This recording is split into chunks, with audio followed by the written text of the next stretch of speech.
उसके अलावा जो मेरा बेस्ट टाइम निकला है वो मेरा स्टूसी में और पंजाब यूनिवर्सिटी में निकला है. That were the best years of my life, those 2 years, 2013 and 14. तो वो कहते मैम हम तो आपको 7,000 ही दे सकते हैं, इससे ज़्यादा तो कंपनी बजट नहीं देगी. मैंने कहा अच्छा आपको क्या चाहिए? मैम हमें कुछ इंस्टा पे नहीं चाहिए, हमें यूट्यूब पे अपना व्लॉग बनाना है, आपको ना वो फ़नी वे में बनाना है, आप देख लेना, और हमें 6 से 7 मिनट का चाहिए. मैं कहा ठीक है. मैं गई, 1 घंटे का काम किया मैंने. चाय सुट्टा बार नया ओपन हुआ था फिरोज गांधी मार्केट में, मैंने व्लॉग बना लिया and they loved it. We have to make our brands understand कि अगर आपको रिजल्ट अच्छा चाहिए तो आप पैसे खर्चो तो आपको अच्छा ही मिलेगा. आप विराट कोहली को क्यों लेते हैं? बिल्कुल, है ना, क्योंकि उसको पता है विराट कोहली को. मैं कल ही सुन रहा था, वो अपने स्टिकर के जो MRF का स्टिकर लगाता है उसको 100 करोड़ लेता है. उसको पता है कि स्टिकर से MRF कितना कमाएगा. बिल्कुल. जो आज ये कर रही है मैं भी ये करती थी. हाँ. एंड मैं भी कर सकती हूँ, but why I am not doing. मैं तो बल्कि बालाजी के लिए हाँ एग्जैक्टली कि मैं ऐसी चीजें छोड़ के आई हूँ. And why I am not doing. अगर ये चीजें लुधियाना में हो रही है मुझे क्यों नहीं पता? मैं अपडेटेड क्यों नहीं हूँ? कहते फिनाले में आप एज अ ज्यूरी करोगे खुशबू या ग्रूमिंग करोगे सीजन 1? तो आई चूज ग्रूमिंग. कहते ग्रूमिंग क्यों? आप एज अ ज्यूरी करते हो तो आप ज्यूरी करो. मैंने उनको बोला जो कनेक्शन एक ग्रूमिंग में टीचर और स्टूडेंट्स का बनता है ना, वो मैं एज अ ज्यूरी नहीं बना सकती. कि पेमेंट भी अच्छी थी उसमें, इसलिए की थी क्योंकि उसमें भी सिलेक्शन हुआ था. प्रोफाइल्स गई थी, सिलेक्ट हुई, मुझे था आयुष्मान और वानी के साथ करना है. That is something big and that is not Bollywood, that is Bollywood. I think हाँ जी, यशराज थी. हाँ, T series.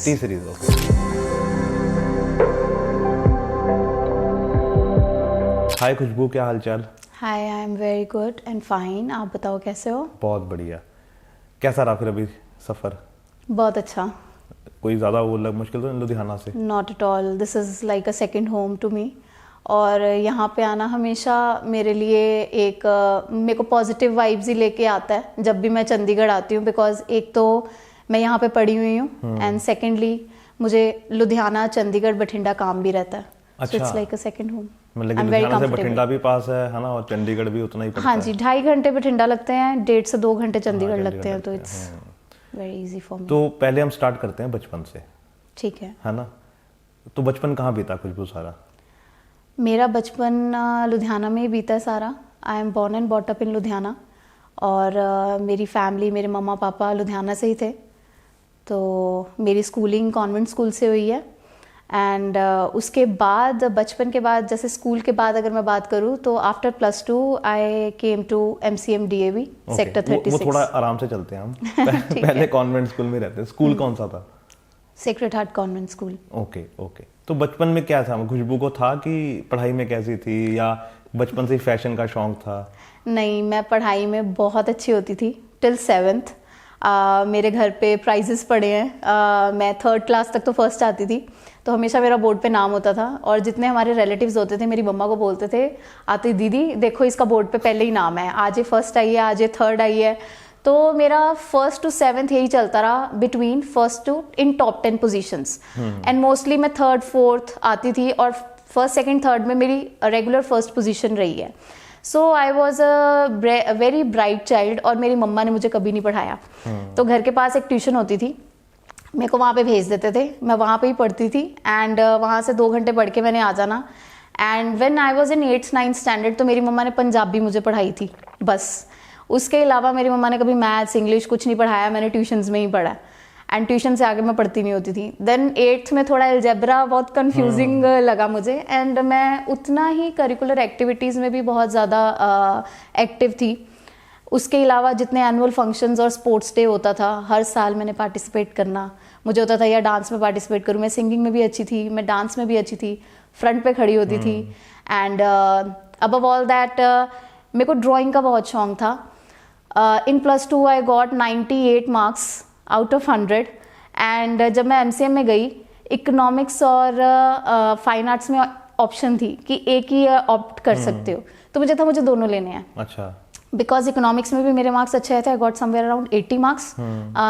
And fine arts में 98 थे एंड मुझे वो इकोनॉमिक्स दे नहीं रहे, फाइन आर्ट्स वाले मुझे लेने नहीं दे रहे कि आप लो। मैंने कहा नहीं है, फाइन आर्ट्स में मैं क्या फ्यूचर बनाऊंगी, है ना, मैं पेंटर बन जाऊंगी एंड पता नहीं क्या फ्यूचर है। Because I have seen many painters कि ठीक है आप इंडिया से बाहर जाते हो, बहुत ज़्यादा स्कोप है, बट इंडिया में मुझे जितने मेरे सराउंडिंग में दिखे थे, मैंने कोई ऐसा पेंटर या कोई आर्टिस्ट नहीं देखा जिसने बहुत ज़्यादा अचीव किया हो। तो मुझे ये था कि इकोनॉमिक्स में ले लेती हूँ, बड़ी सेफ साइड जाऊंगी, बैंकिंग कर लूँगी, यूजीसी का एग्ज़ाम दे दूंगी। सो 8th तक तो मेरा ठीक रहा। देन 9th में when I was in 9th standard I repeated that class because on 1st Feb my father died and it was a shock for my family because वो बिल्कुल ठीक थे। ही वॉज आपने ब्रह्म कुमारीज का नाम सुना होगा, बीके शिवानी जी जैसे हैं। तो पहले वो शादी नहीं कराते थे। Tell you a short story of him. मेरे कुछ फ्रेंड्स को पता है जो बहुत क्लोज फ्रेंड्स हैं घर के, वो शादी नहीं कराते थे एंड मेरी दादी ने ज़बरदस्ती शादी कराई थी आफ्टर व्हेन ही वॉज 31 कि अगर तू शादी नहीं कराएगा ना तो मैं मर जाऊंगी। And he was into so much into God and भक्ति कि वो अनियन भी नहीं खाते थे, गार्लिक भी नहीं खाते थे, हमारे घर में अंडा भी नहीं आया कभी। एंड मतलब ना उनको कोई smoke drink, he never tried and उनको कोई प्रॉब्लम भी नहीं थी। एंड वन डे हमारी गली में शादी थी एंड उनकी बाजू दर्द हुई एंड ही फेंटेड। तो गाड़ी में मम्मा ने बोला कि डीएमसी चलो लेके, और जैसे ही वो डीएमसी पहुंचे उनको अटैक आया and he went into coma. And I was 13, my sister was 15 years, we are 2 sisters. तो हमारे लिए वो एक सेटबैक था। मतलब हमें तब भी ये था कि हमारी फैमिली बोलती थी कि he'll be fine and he'll come back. So हमें नहीं पता था and my mother was like कि हाँ ठीक हो जाएगा, because हमने अपनी फैमिली में ऐसा कुछ देखा नहीं। एंड उसके बाद after 1 week he went into hospital on Saturday and next Saturday he died. And we were kids, तो हमें था ठीक है हमने पापा को देखा भी नहीं। और फ्राइडे को हम गए हॉस्पिटल देखने, तो पूरा वेंटिलेटर एंड सब कुछ। He was in a coma. Yeah, he was in a coma. He was not getting up.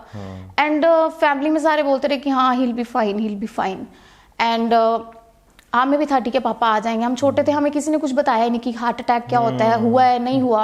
हम फोन पे बात सुन रहे थे। मेरी मम्मा the best she can do, उपाय करा रहे हैं, सब कुछ करा रहे हैं, जो कह रहे हैं दान कर दो, ये कर दो, वो कर दो, पंडितों को बोल रहे हैं, पूजा करा रहे हैं। हमारे घर में वो महामृत्युंजय जाप चल रहा है 24 घंटे। हम कह रहे हैं क्यों चल रहा है, बिकॉज वी वर किड्स। और हमारी न्यूक्लियर फैमिली थी, मेरे दादा दादी की डेथ हो चुकी थी एंड जितने ब्रदर सिस्टर हैं वो अलग अलग रहते थे। तो हमें कुछ नहीं पता था। एंड सैटरडे फ्राइडे को मेरे एक मामू आए, तो मामू ने बोला कि बच्चों को दिखा दो। तो हमने इतना सुना, वो कहते दीदी 50-50 चांस हैं। तो वो कहते 50-50 मतलब क्या, नहीं ठीक हो जाएंगे, कि कुछ भी नहीं हुआ, ना बीपी की प्रॉब्लम ना कुछ। एकदम अटैक आया। उसके बाद लाइक सैटरडे को ये हुआ था जिस दिन वो गए, तो 2 बजे एक बार उठे पापा, तो उन्होंने मम्मा को इशारा किया कि मैं ठीक हूँ आईसीयू में। और जैसे ही मम्मा घर आए उनको इतना मेजर अटैक आया कि उनकी आर्टरीज, हार्ट सब कुछ मतलब सिंक होने लग गया और सब ब्लॉकेज होनी स्टार्ट हो गई एंड वो उठे नहीं दोबारा। एंड वी वर वेटिंग कि कुछ होगा, उठ जाएंगे, और हमें बच्चों को कुछ भी नहीं पता था तब तक। एंड सैटरडे को डोर्स खुलते हैं, सब रोते रोते घर आते हैं एंड तब पता लगता है कि ही डाइड। और हमने फ्राइडे को एक दिन देखा दूर से, मैंने और मेरी सिस्टर ने, and that was the last time we have seen him. And हमें ये हो रहा था कि सॉरी नहीं प्लीज टिश्यू पेपर ले आ गया। तो कि एक लास्ट मोमेंट होती है वो रह गई। वो हर बच्चे की वो होती है कि you no and my father, that was the time कि आई रिपीटेड 9th एग्जाम्स वगैरह जो थे नहीं प्रॉपरली हो पाए because we were in some mental trauma. घर में कोई मम्मा माए एंड उसके बाद थोड़ा 9th 10th मेरा टफ रहा। एंड आफ्टर दैट मतलब मेरा ये हो गया था कि मैं फ्रेंड्स के साथ भी मिलती नहीं थी। I used to sit in my recess alone. So मुझे कुछ नहीं करना होता था. बिकॉज वो एक वो जाता ना कि यार अभी पापा तो पास थे है ना, और बच्चा छोटा होता तो उसका बड़ा वो होता, और पापा के साथ तो वैसे भी बेटियों का बहुत ज्यादा प्यार होता है. माई फादर वॉज लाइक कि रोज रात को उन्होंने आना, उन्होंने कभी हमें डांटा नहीं, कभी हाथ नहीं उठाया. He pampered us a lot and हर चीज जो हाथ लगाते थे वो दी. We have seen such a good time with him and even my mom.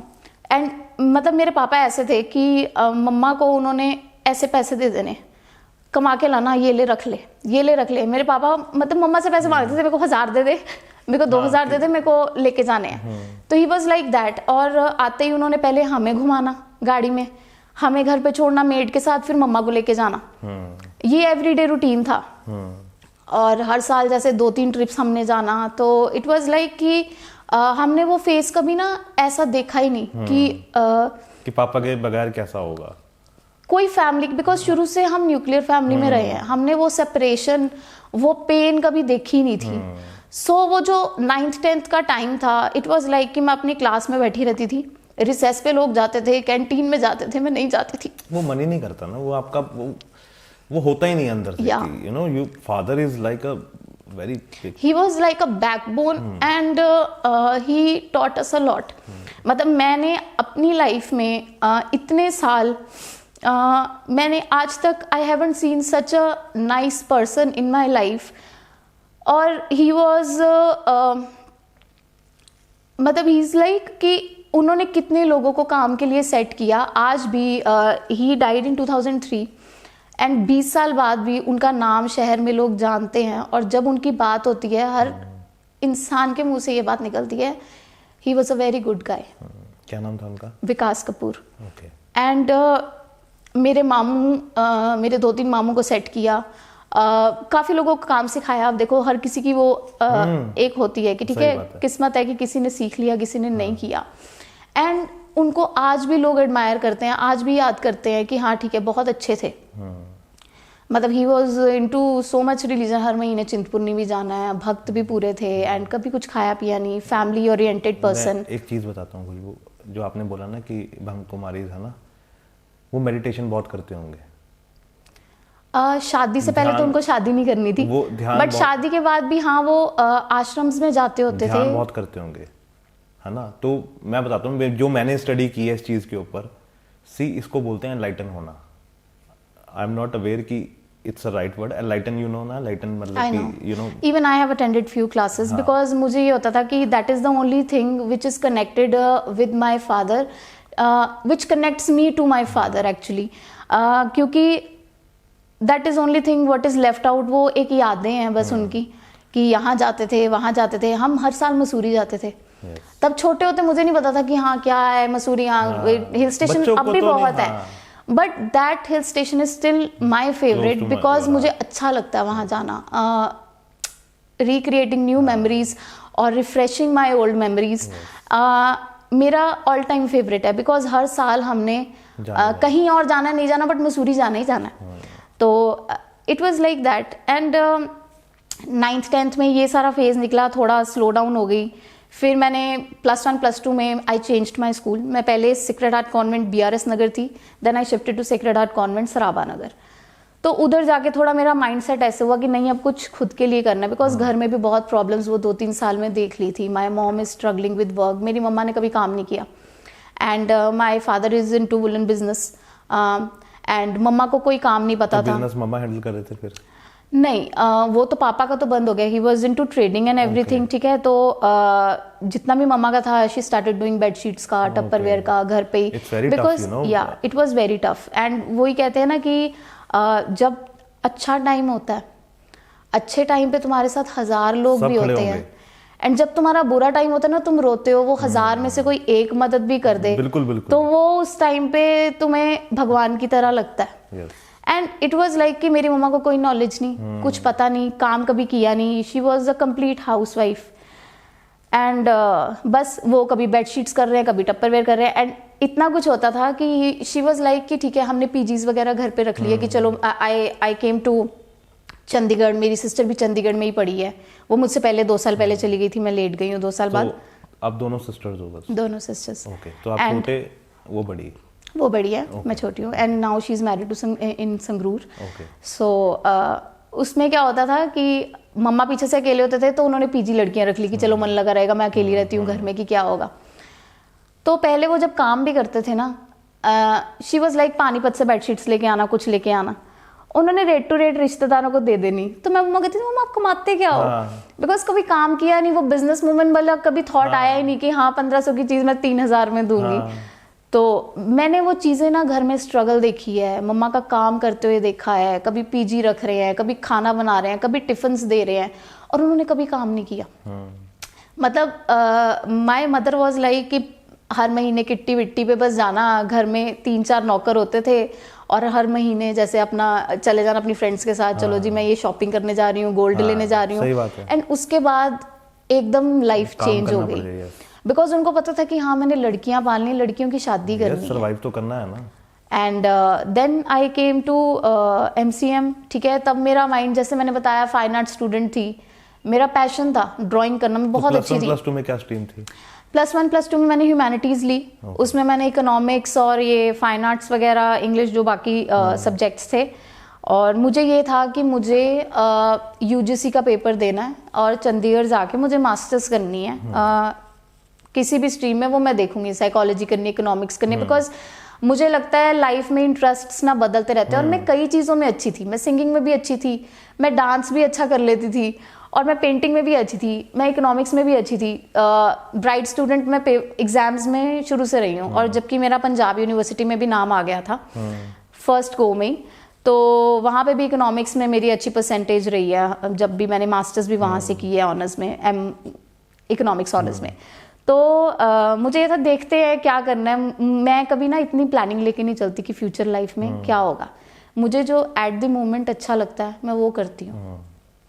उस टाइम पे जैसे मेरे मार्क्स आए, जो भी था, मुझे ये था कि हाँ अब मेरे को ना जाके MCM में पढ़ के देखना है, और उधर जो ऑप्शंस थे, फिर I haven't opted for fine arts, I opted for economics, क्योंकि मुझे लगा कि हाँ ठीक है, जो मैंने स्ट्रगल अपनी मम्मा की लाइफ में देखी है, मतलब शी वॉज +2 पास, घर पे मतलब पहले शादी हो गई, जो पुराने ज़माने में होता था, ठीक है, उन्होंने BA भी वो जो की थी ना, वो 2nd ईयर तक, मतलब उनके पास डिग्री नहीं है, 2nd ईयर में छोड़ दी थी, उसके बाद शादी हो गई थी।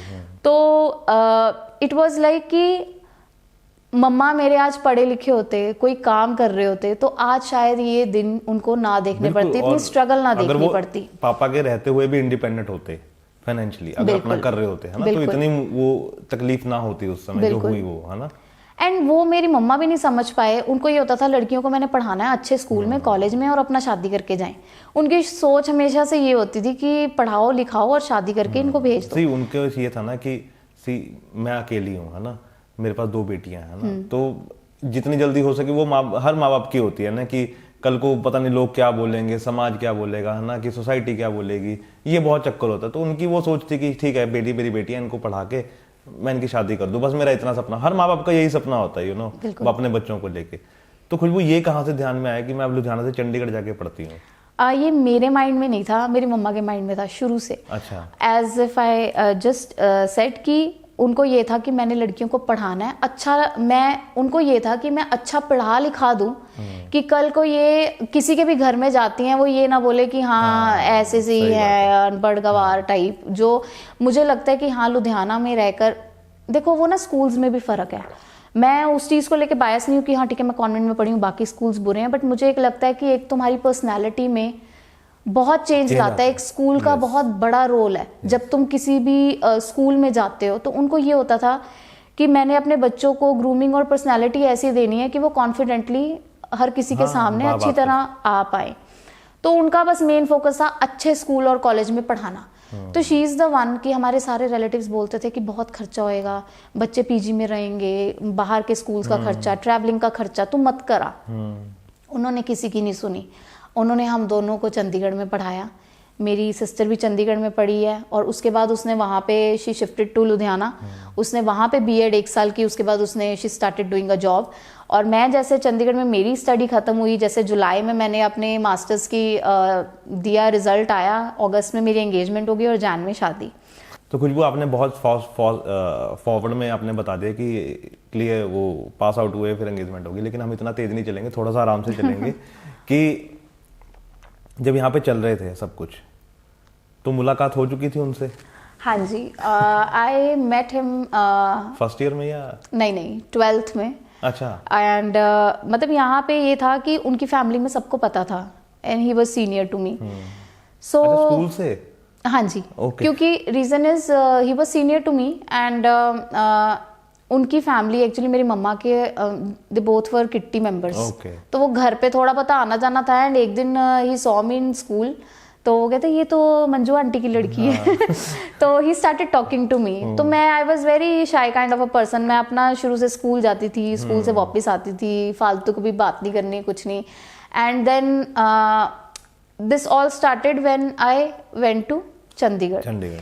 तो उस टाइम पे मुझे ये लगा कि ठीक है, ऑब्वियसली हमारी लाइफ ना, हम तीन लोग थे घर में, बहुत खाली होती है।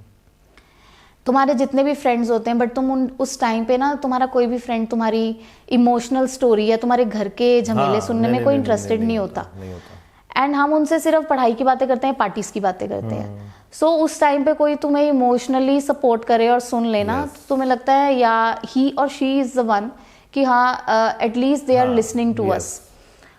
तो ही वॉज द वन कि उन्होंने सारी बात भी सुनी and even after listening to all the problems, चाहे वो घर पे चल रही थी, चाहे मेरी मम्मा के साथ चल रही थी। माई मदर इज डायबिटिक, तो कुछ भी जैसे बहुत इश्यूज होते थे। मेरी सिस्टर मतलब हम ना दोनों एक जैसी नहीं है, तो मेरी सिस्टर पूरी मस्त मौला है। तो मस्त मौला तो आप भी हो, मतलब कि इंस्टाग्राम पे तो मैं भी हूँ, but I feel I am very emotional. Okay, I am very emotional, चाहे वो काम पे आए, चाहे वो घर की बात आए। आई एम वेरी इमोशनल पर्सन। वो इतनी अगर वो इमोशनल है भी, वो इतना दिखाती नहीं, बट वो गुस्सा उसमें बहुत है। अगर वो नहीं बोलती तो नहीं बोलती, अगर उसने गुस्सा करना है तो शी इज लाइक चीजें जो सामने आया तोड़ दिया। तो अगर मैं चंडीगढ़ थी तो मैं हर हफ्ते, मुझे होता था मैं चंडीगढ़ जाने वक्त भी रोती थी बस में, आने वक्त भी मेरे को होता था कि एक्साइटेड कि मैं घर जा रही हूँ, मम्मा से मिलूंगी। एंड सैटरडे को मैंने चंडीगढ़ से आना, मंडे मॉर्निंग जाना। एंड उसको होता था वो महीने में आराम से देखती थी, 4-5 छुट्टियां जब आएंगी मैं तब जाऊंगी। मैं पूरा एंजॉय करती थी। एंड मैं कहती थी इसके अच्छे हैं ठाट, ये एंजॉय भी कर लेते। और ऐसा नहीं है मुझे अपॉर्चुनिटीज नहीं मिली, मेरी भी फ्रेंड्स थी।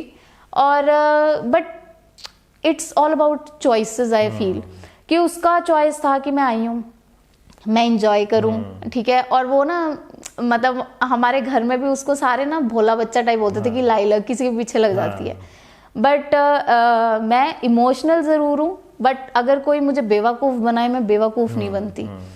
तो ठीक है, मेरे को होता था, अच्छा लगता था मेरे को हर हफ्ते घर आना जाना। तो कॉलेज में भी मतलब मैंने काफ़ी करिकुलर एक्टिविटीज़ में पार्टिसिपेट किया, मॉडलिंग शोज मैंने वहाँ पे भी किए, एमसीएम में। हाँ जी। ओके। तो वहाँ पे कुछ ना कुछ एक्टिविटीज होती रहती थी। एंड सेकेंड ईयर में एक बार वहाँ पे हमारी एक मैम होती थी, अर्चना मैम, तो इकोनॉमिक्स की टीचर होती थी। And somehow she was connected with Bollywood team. तो कुछ ऑडिशंस होने थे कलर्स टीवी के। एंड मैंने कहा कि चलो ठीक है दे देती हूँ। तो मैंने ऑडिशन दे दिया, कॉलेज में सिलेक्शन हो गया। 15 लोग थे एंड कई 34 सेक्टर में किसी फ्लैट में हमारे दोबारा से ऑडिशंस थे कि अगर इसमें सिलेक्शन हो गया, ये आपकी सीडी बॉम्बे जाएगी। बालाजी में या कलर्स का कोई शो था, मेरे को नाम नहीं याद, वो काफी शो चला भी था, I don't remember the name. तो मैंने उसमें चलो वो भी दे दिया, देकर उसमें भी सिलेक्शन हो गया। एंड जब सिलेक्शन हुआ उन्होंने बोला अब देख लो, अगर आप आज कॉन्ट्रैक्ट साइन करते हो, आपको हमारे साथ बॉम्बे आना पड़ेगा, सारा आपका रहने का सब कुछ हम स्टार्टिंग में करेंगे, आपका ये कुछ उन्होंने कहा आपको मिनिमम 2500 में किराए पे विद शेयरिंग मिल जाएगा। स्टार्टिंग में तो हम आपका अरेंज कर देंगे और उसके बाद आपको खुद देखना पड़ेगा। एंड पर डे मुझे आई थिंक वो कह रहे थे 3000 to 5000 per day. And it was a huge amount. आज से आप 10 साल पहले की बात करो। एंड वो कलर्स का अच्छा शो था कोई। एंड मेरी मम्मा से मैंने पूछा हाँ कर ले। उन्होंने कभी कुछ किसी चीज के लिए मना नहीं किया, चाहे वो पढ़ाई थी, चाहे कोई एक्टिविटी थी, कुछ भी। वो कहते थे ट्रिप पे जाना है चले जा, कभी उन्होंने किसी चीज के लिए मना नहीं किया। बिकॉज उनको वो था ना कि मेरे सपने नहीं पूरे, कम से कम मेरी मतलब इस अकॉर्डिंग वो बहुत सपोर्टिव थे। अब उनके सपने क्या थे मैंने कभी पूछे भी नहीं, मैं जरूर पूछूंगी। एंड बट ये है कि हम दोनों को जो हम चाहते थे वो करने दिया कि आज हमने यहाँ ट्रिप जाना है, वहाँ ट्रिप जाना, उन्होंने मना नहीं करना कि नहीं जाना, क्यों जाना है। अगर कोई चीज महंगी भी मांगी, अगर बर्थडे पार्टी भी करनी है, वो करने दी उन्होंने कि हाँ करो। मतलब ये नहीं देखा कि हाँ क्यों करना है, क्या करना है, इतने सवाल कभी नहीं किए। एंड मेरे में वो चीज़ शुरू से थी कि ठीक है, मैं देख के पूछती थी, करती थी कि नहीं यार मुझे मम्मा को भी तंग नहीं करना। तो उसमें मैंने मम्मा से पूछा, वो कहते एक गार्डियन आप लेके जा सकते हो। अच्छा। तो मेरे माइंड में तब तो आया मम्मी को ले जाऊंगी, तो ठीक है पूछ लेती हूँ, इतनी अच्छी अपॉर्चुनिटी है कि क्या करना है, और अगर मौका मिल रहा है चलो ये भी ट्राई कर लेते हैं। और देखो किसी भी सीरियल की आई थिंक लाइफ 4-5 साल तो होती है, एंड अगर तुम इंडस्ट्री में वो भी कलर्स टीवी पे आ रहे हो, एंड आई थिंक अच्छी चीज़ ही होती वो तो मैंने अपनी मम्मा से पूछा, उन्होंने हाँ बोल दिया। एंड मीनवाइल जो अब मेरे हस्बैंड है उन्होंने मना कर दिया। अच्छा, उस समय अच्छा he was like very possessive and sensitive about me कि अभी तो ये चंडीगढ़ गई है, बॉम्बे चली गई ये तो मुझे पूछेगी नहीं, तो ये तो चले जाएगी। कहते नहीं आपने नहीं जाना, एक्टिंग नहीं करनी, जो मर्जी कर लो, ये एक्टिंग लाइन बहुत गंदी होती है, ये होता है वो होता है। बिकॉज ऑब्वियसली तुम साथ चलो मेरे, कैसे लेके जाती, ही वॉज इनटू बिजनेस। शादी करके उस टाइम पे पता क्या था, I was in second year, मेरी मम्मा को नहीं पता था एंड उनके घर में सबको पता था। And he was into business कि हाँ ठीक है मैं सेट हो जाऊँ उनके आगे, मतलब he has elder brother and sister, दोनों की शादी नहीं हुई थी। And as I told you earlier also कि आई बिलोंग टू अ बनिया फैमिली, तो इसमें ये होता है पहले बड़े बेटे की शादी होगी, बड़ी बेटी की शादी होगी, मेरी कर दो एंड ही वाज लाइक कि मेरी कर दो। एंड एज गैप भी बहुत था, he is 9 years younger from his sister and 8 years younger from his brother. तो इतना लंबा गैप था, मेरी सिस्टर और मेरे में तो 2 साल का था। तो मेरी मम्मा को कोई टेंशन नहीं थी। जब उनको नहीं भी पता था वो कहते थे मैंने तो जिसकी हुई ना शादी मैंने पहले करा देनी है, मेरे को तो अच्छा रिश्ता आया, मैंने नहीं देखना बड़ी की हो रही है छोटी की हो रही है, मैंने करा देनी है। एंड ऑपोजिट उनकी फैमिली में था कि पहले बहन की होएगी, फिर बड़े भाई की, फिर लास्ट में तेरी होएगी। तो ही वॉज लाइक कि अब इतनी जल्दी तो मैं शादी भी नहीं कर सकता। आई वॉज 22 आई गेस तब, 21 या 22। तो उनको था इतनी जल्दी तो भी शादी का टाइम भी नहीं है, नहीं जाना मतलब वो क्लेश जो हो जाता है वो हो गया। चलो देन आई थॉट कि ठीक है, वो होता है ना कि यार इतनी अच्छी लड़की मिली हुई है, पता लगा हाथ में निकल गई। एंड इट वाज लाइक ठीक है, मेरे को भी कहीं लगा मैं इतनी ज्यादा इमोशनल हूँ, आई डोंट थिंक सो कि मैं शायद बॉम्बे में रह पाऊँ अकेली, कि यहाँ पे तो मैं चंडीगढ़ तो मैं 5 दिन रह के मैं मम्मा करती घर चले जाती हूँ। एंड पता नहीं बॉम्बे से मम्मा जाते हैं नहीं जाते, बिकॉज मेरी सिस्टर भी है, घर भी है पीछे, शायद कभी मिलने आ जाएंगे, बट मेरे साथ कोई परमानेंटली नहीं रहेगा। 1 महीना रह लेंगे, अगले महीने तो अकेले ही हूँ ना फिर। बिल्कुल। तो मुझे था पता नहीं मैं रह पाऊंगी या नहीं, एंड इसलिए मैंने वो चीज ऑप्शन छोड़ दिया। देन फिर वो पढ़ाई की तरफ कि चलो ठीक है अब मुझे ना पंजाब यूनिवर्सिटी एडमिशन लेनी है। ओके। तो 3rd ईयर अच्छी पढ़ाई की, पंजाब यूनिवर्सिटी गई एंड और पंजाब यूनिवर्सिटी में क्या लिया था? Masters in economics. तो जो इकोनॉमिक्स फाइन आर्ट्स में चूज किया, इकोनॉमिक्स में भी अच्छे मार्क्स थे, तो मैंने इकोनॉमिक्स के लिए अप्लाई किया, तो वहाँ पे फर्स्ट को में ही मेरी एडमिशन हो गई। देन मुझे था मेरे को मास्टर्स यहाँ पे करनी है। इट वाज लाइक उस टाइम पे मेरा एक माइंडसेट था और ड्रीम था कि मुझे बस यूनिवर्सिटी में पढ़ना है। Okay, Punjab university. हाँ, जैसे मैंने बोला कि ठीक है मैं इतना दूर का नहीं सोचती, बट उस टाइम पे जब मेरे को 3rd ईयर में थी ना, मुझे था मैंने अगर जाना ना तो मैंने यहाँ पढ़ना है, बिकॉज दिल्ली में हमारे कोई ऐसे रिलेटिव्स नहीं है। तो अगर मैं सोचती दिल्ली यूनिवर्सिटी जाऊँ तो मुझे ये था एक तो दूर हो जाएगा, चंडीगढ़ में थोड़ा घर के पास भी रहूंगी, एंड यूनिवर्सिटी की जो मुझे फील लेनी थी वो भी ले लूंगी, बिकॉज यूनिवर्सिटी की लाइफ आई फील, एंड आपको भी शायद पता होगी आप रहते हो यहाँ पे, यूनिवर्सिटी लाइफ कॉलेज लाइफ से बहुत डिफरेंट है। बहुत ज्यादा। टूसी में कितना बैठे हो?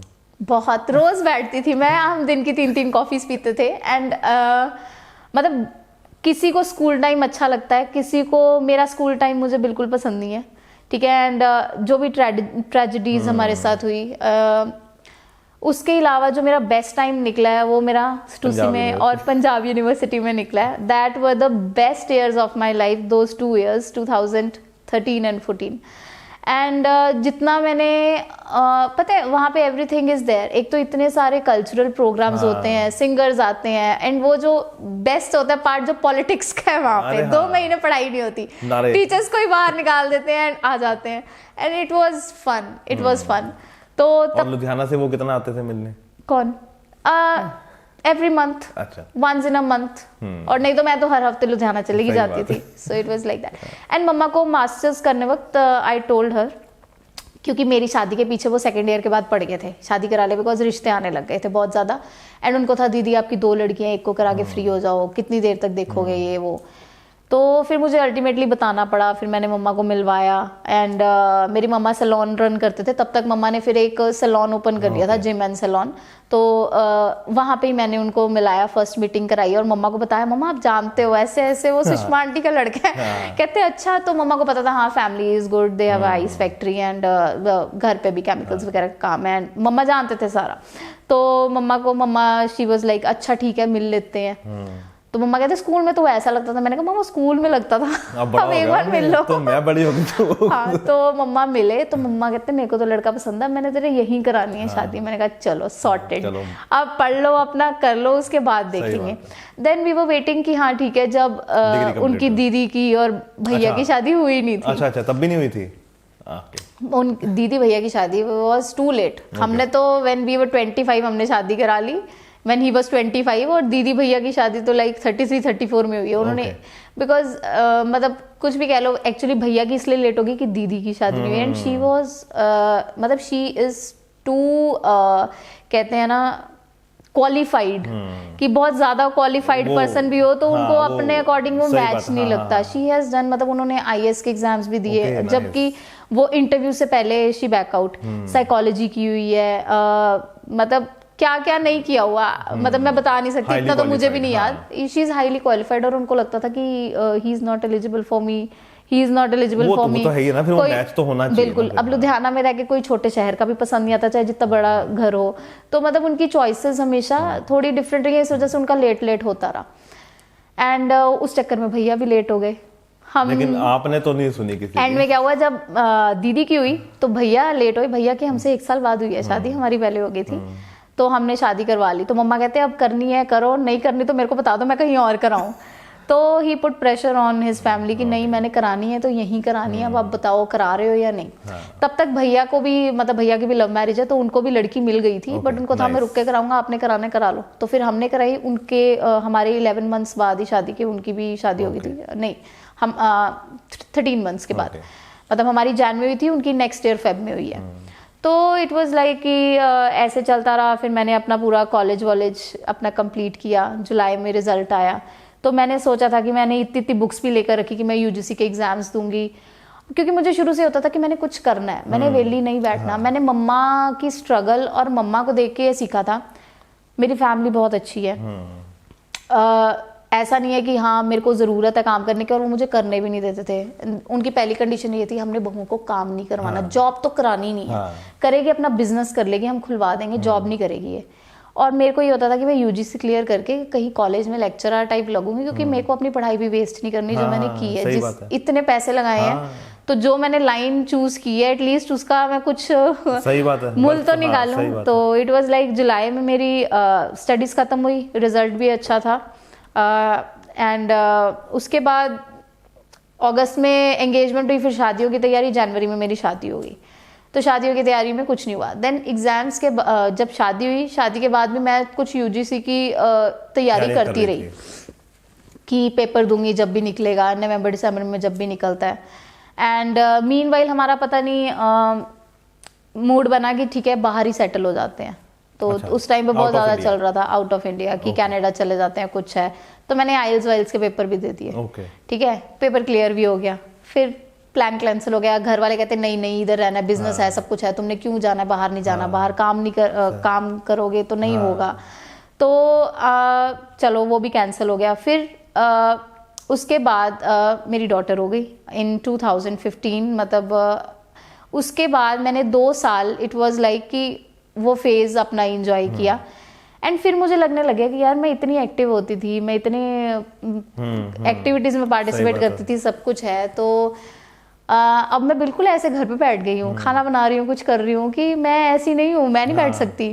तो जॉब करने नहीं देनी थी, मैंने केक सीखे, क्योंकि मुझे कुकिंग का भी बहुत शौक है और मैं खाना भी अच्छा बनाती हूँ। बहुत कुछ कर चुके हो है ना पहले। हाँ कर चुकी मैं, as if I was telling you कि मैं ड्राइंग में, पेंटिंग में, सिंगिंग में, डांसिंग में, सब में अच्छी थी, स्कूल में भी पार्टिसिपेट करती थी, लेकिन लर्निंग कभी नहीं छोड़ी है ना, लर्निंग नहीं छोड़ी। एंड मुझे कुकिंग का भी बहुत शौक था। मीनवाइल मैंने 3-4 साल बड़ा अच्छा अच्छा खाना कुक करके सिखाया, तो मुझे ये था कि हाँ अब मैंने ना कुछ ऐसा करना है कि घर वाले भी सपोर्ट करें और मैं फ्री भी ना हूँ। तो मैंने सोचा मैं होम बेकर बनूंगी एंड मैं केक बनाना सीखूंगी। तो मैंने सारा सर्च किया, बाहर की कुछ कंपनीज थी यहाँ पे, APC वगैरह जो भी थे केक वाले, जितने भी ज़्यादा हॉस्पिटैलिटी लाइन में, नहीं नॉट इन लुधियाना, चंडीगढ़ और दिल्ली।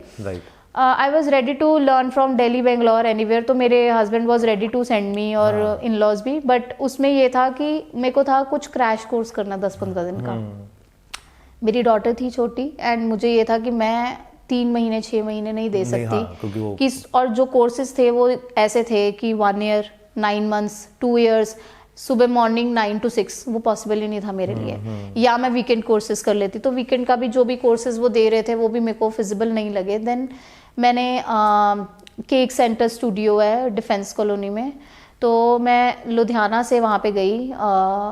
वहाँ पे बुआ जी रहते हैं मेरे हस्बैंड के, तो GK से डेफ कॉल मेरे को 5 मिनट पड़ता था, तो मैं दिल्ली चले गए। हाँ, फॉर 10 days।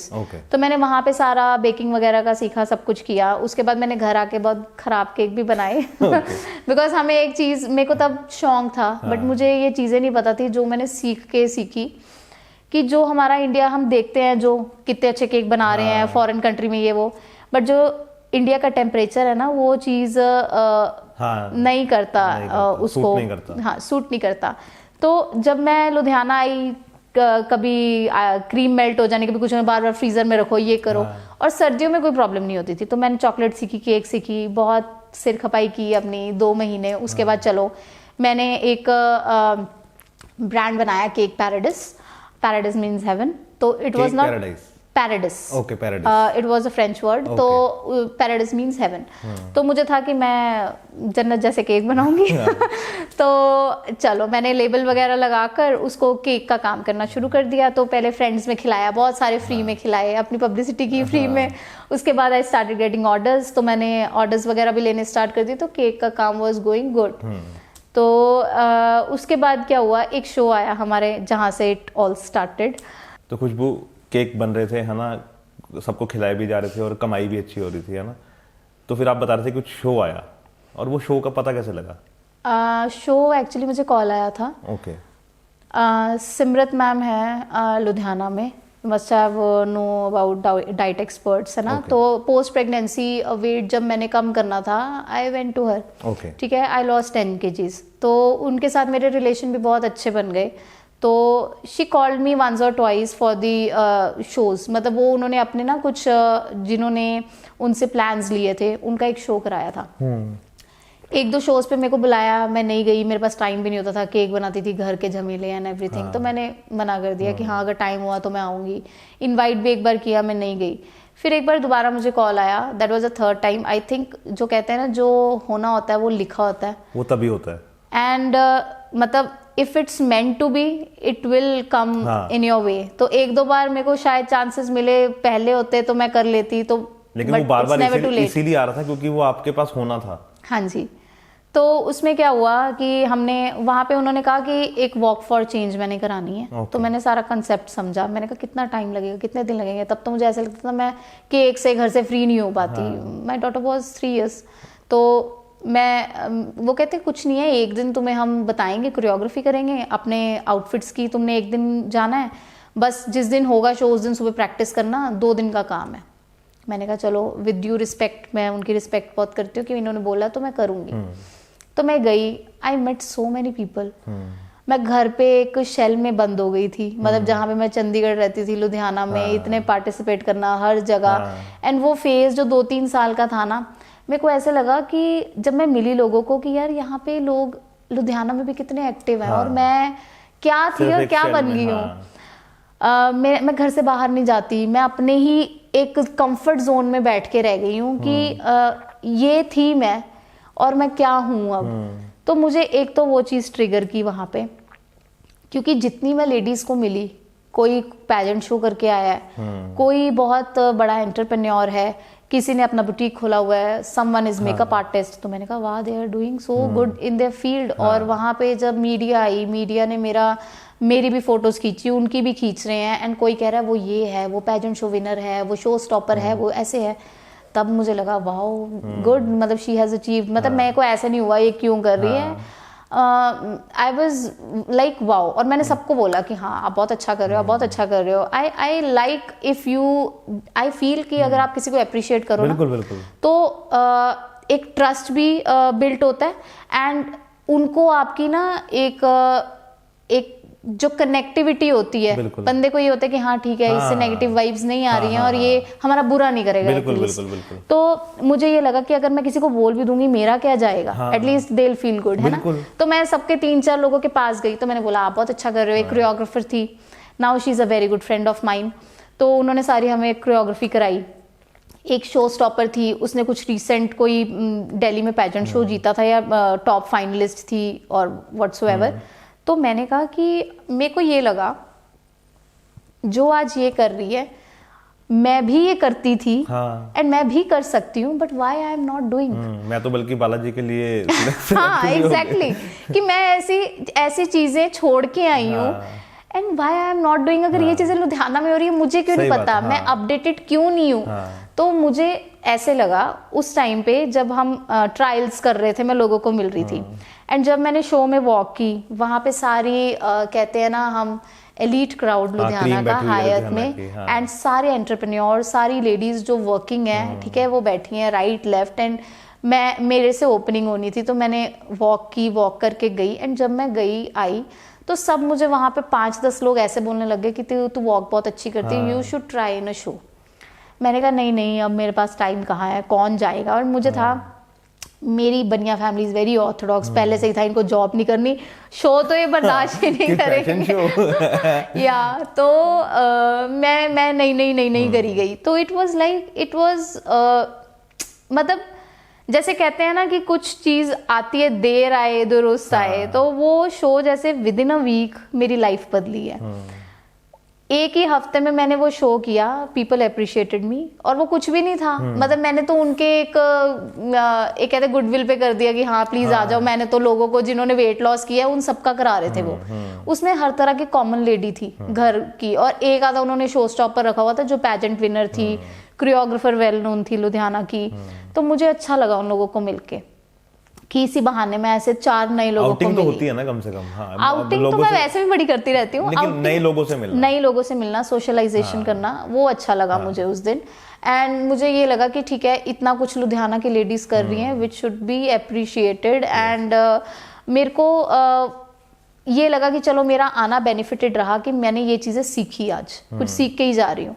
एंड मुझे जाते जाते सारे कहने लग गए ये मिसेस पंजाब का शो हो रहा है, तू इसमें पार्टिसिपेट कर, तू उसमें पार्टिसिपेट कर, तू कुछ बन जाएगी। आपको नहीं पता था कुछ ऐसा हो रहा है? कुछ नहीं पता था मुझे। एंड एक ने बोला तुझे करना चाहिए पार्टिसिपेट, आई स्टिल रिमेम्बर कि तू पक्का बनेगी, तू देखना। मैंने कहा नहीं। कहते तू फॉर्म भर दे, अभी मिसेस लुधियाना के निकले हुए हैं। मैंने ना ऐसी बातें इजी लेके मैं चली गई। नेक्स्ट डे मैं कोरियोग्राफर को भी मिली, तो मैंने उससे पूछा, कहती हाँ फॉर्म भर दे यार, तेरी लुक्स है ये है, तू करती क्यों नहीं है। She is my friend, very good friend. तो मैंने ऐसे ही सर्च किया रात को बैठ के, मैंने देखा, पहले तो मैंने बंद कर दिया, नेक्स्ट डे फिर मैंने सर्च किया, तो मैंने अपने हस्बैंड से पूछा। वो नींद नहीं आती ना फिर, है ना, कि बार जो दिमाग में चीजें रीजन इज कि देखो मैं ये मॉडलिंग शोज वगैरह सब कॉलेज में करती थी, तो मुझे ऐसा था आफ्टर मैरिज भी ऐसा कोई शो है जो मिसेस कैटेगरी के लिए है तो मैं कर सकती हूँ। और मैंने इतनी लंबी प्लानिंग नहीं की थी कि उसके बाद मैंने कुछ एक्टिंग में जाना है या क्या होना है क्या नहीं। आपको ये था कि मैं अभी बस अभी कर लूँ ये। हाँ, कि बस मुझे ऐसे ही करना है। कोई कह रहा है तो कहते हैं ना, मैं कुछ फ्यूचर प्लान नहीं करती, मेरे को इस टाइम पे अच्छा लग रहा है कि मुझे करना है, मुझे देखना है, मैं 10 और लोगों को मिलूंगी, मेरी सोशलाइजेशन होती है। तो मैं लुधियाना में रहती हूँ तो मुझे भी 4 लोगों को मिलना है कि ठीक है, क्योंकि मेरा क्या था, जब मैंने as if I told you कि 8th के बाद मैं 9th 10th स्कूल से मैंने फ्रेंड्स अपने सारे छोड़ दिए थे। मैं किसी को बुलाती नहीं थी, रिसेस में भी बाहर नहीं जाती थी। +1 +2 में 2 साल मैं अलग स्कूल में गई हूँ, तो वहां पे इतनी मतलब ठीक है उस टाइम पे फ्रेंड्स बनी, जो बनी वो सब स्कैटर्ड होगी, कोई दिल्ली चली गई, कोई चंडीगढ़ चली गई, कोई लुधियाना में खालसा कॉलेज में या गवर्नमेंट कॉलेज में रह गई, वो तुम्हारा चेंज हो गया। एंड जो चंडीगढ़ की मेरी फ्रेंड्स बनी वो चंडीगढ़ में रह गई, कोई दिल्ली चली गई, एंड मैं लुधियाना आ गई। तो जो मेरा लुधियाना का सर्कल था ना वो सारा कट हो गया। फैमिली के बाद कोई लुधियाना का इतना मेरा सर्कल रहा नहीं। वही फ्रेंड्स से कभी बात होनी, मैंने चंडीगढ़ आ जाना मिलने, या कभी उन्होंने लुधियाना आ जाना, ऐसे चलता रहा। बट लुधियाना की कोई फ्रेंड नहीं थी। तो मुझे तो ठीक है यार, मैं भी 2-4 दोस्त अपने लुधियाना के बनाती हूँ कि ठीक है, मेरे को भी कोई कंपनी चाहिए लुधियाना में। तो ऐसे मैंने सोचा कि चल मैं पैजेंट शो लेके देखती हूँ कि 4 नए लोगों को ही मिलूंगी। मैंने ना मिसेस लुधियाना का फॉर्म भर दिया। हाँ, तो पहले हस्बैंड से बात की, फिर हस्बैंड से बात की तो वो कहते देख लो, आपको करना है कर लो, क्या करोगे उसके बाद? मैं कुछ नहीं। केक वाला तो चल ही रहा है, लेकिन कहते अच्छा शो में ऐसे होता है, वैसे होता है, क्या होता है, कैसा होता है, चलो ऑफिस का सर्च करो, हम पहले ऑफिस देख के आते हैं कि फेक है कि रियल है। आजकल आपको पता है ऐसे स्कैम्स भी होते हैं। तो मैंने कहा नहीं, किसी ने रेफर किया है, उसने 10 साल पहले मिसेस लुधियाना किया था। शी इज मिसेस लुधियाना 10 साल पहले। तो ठीक ही होगा, उसने किया हुआ है।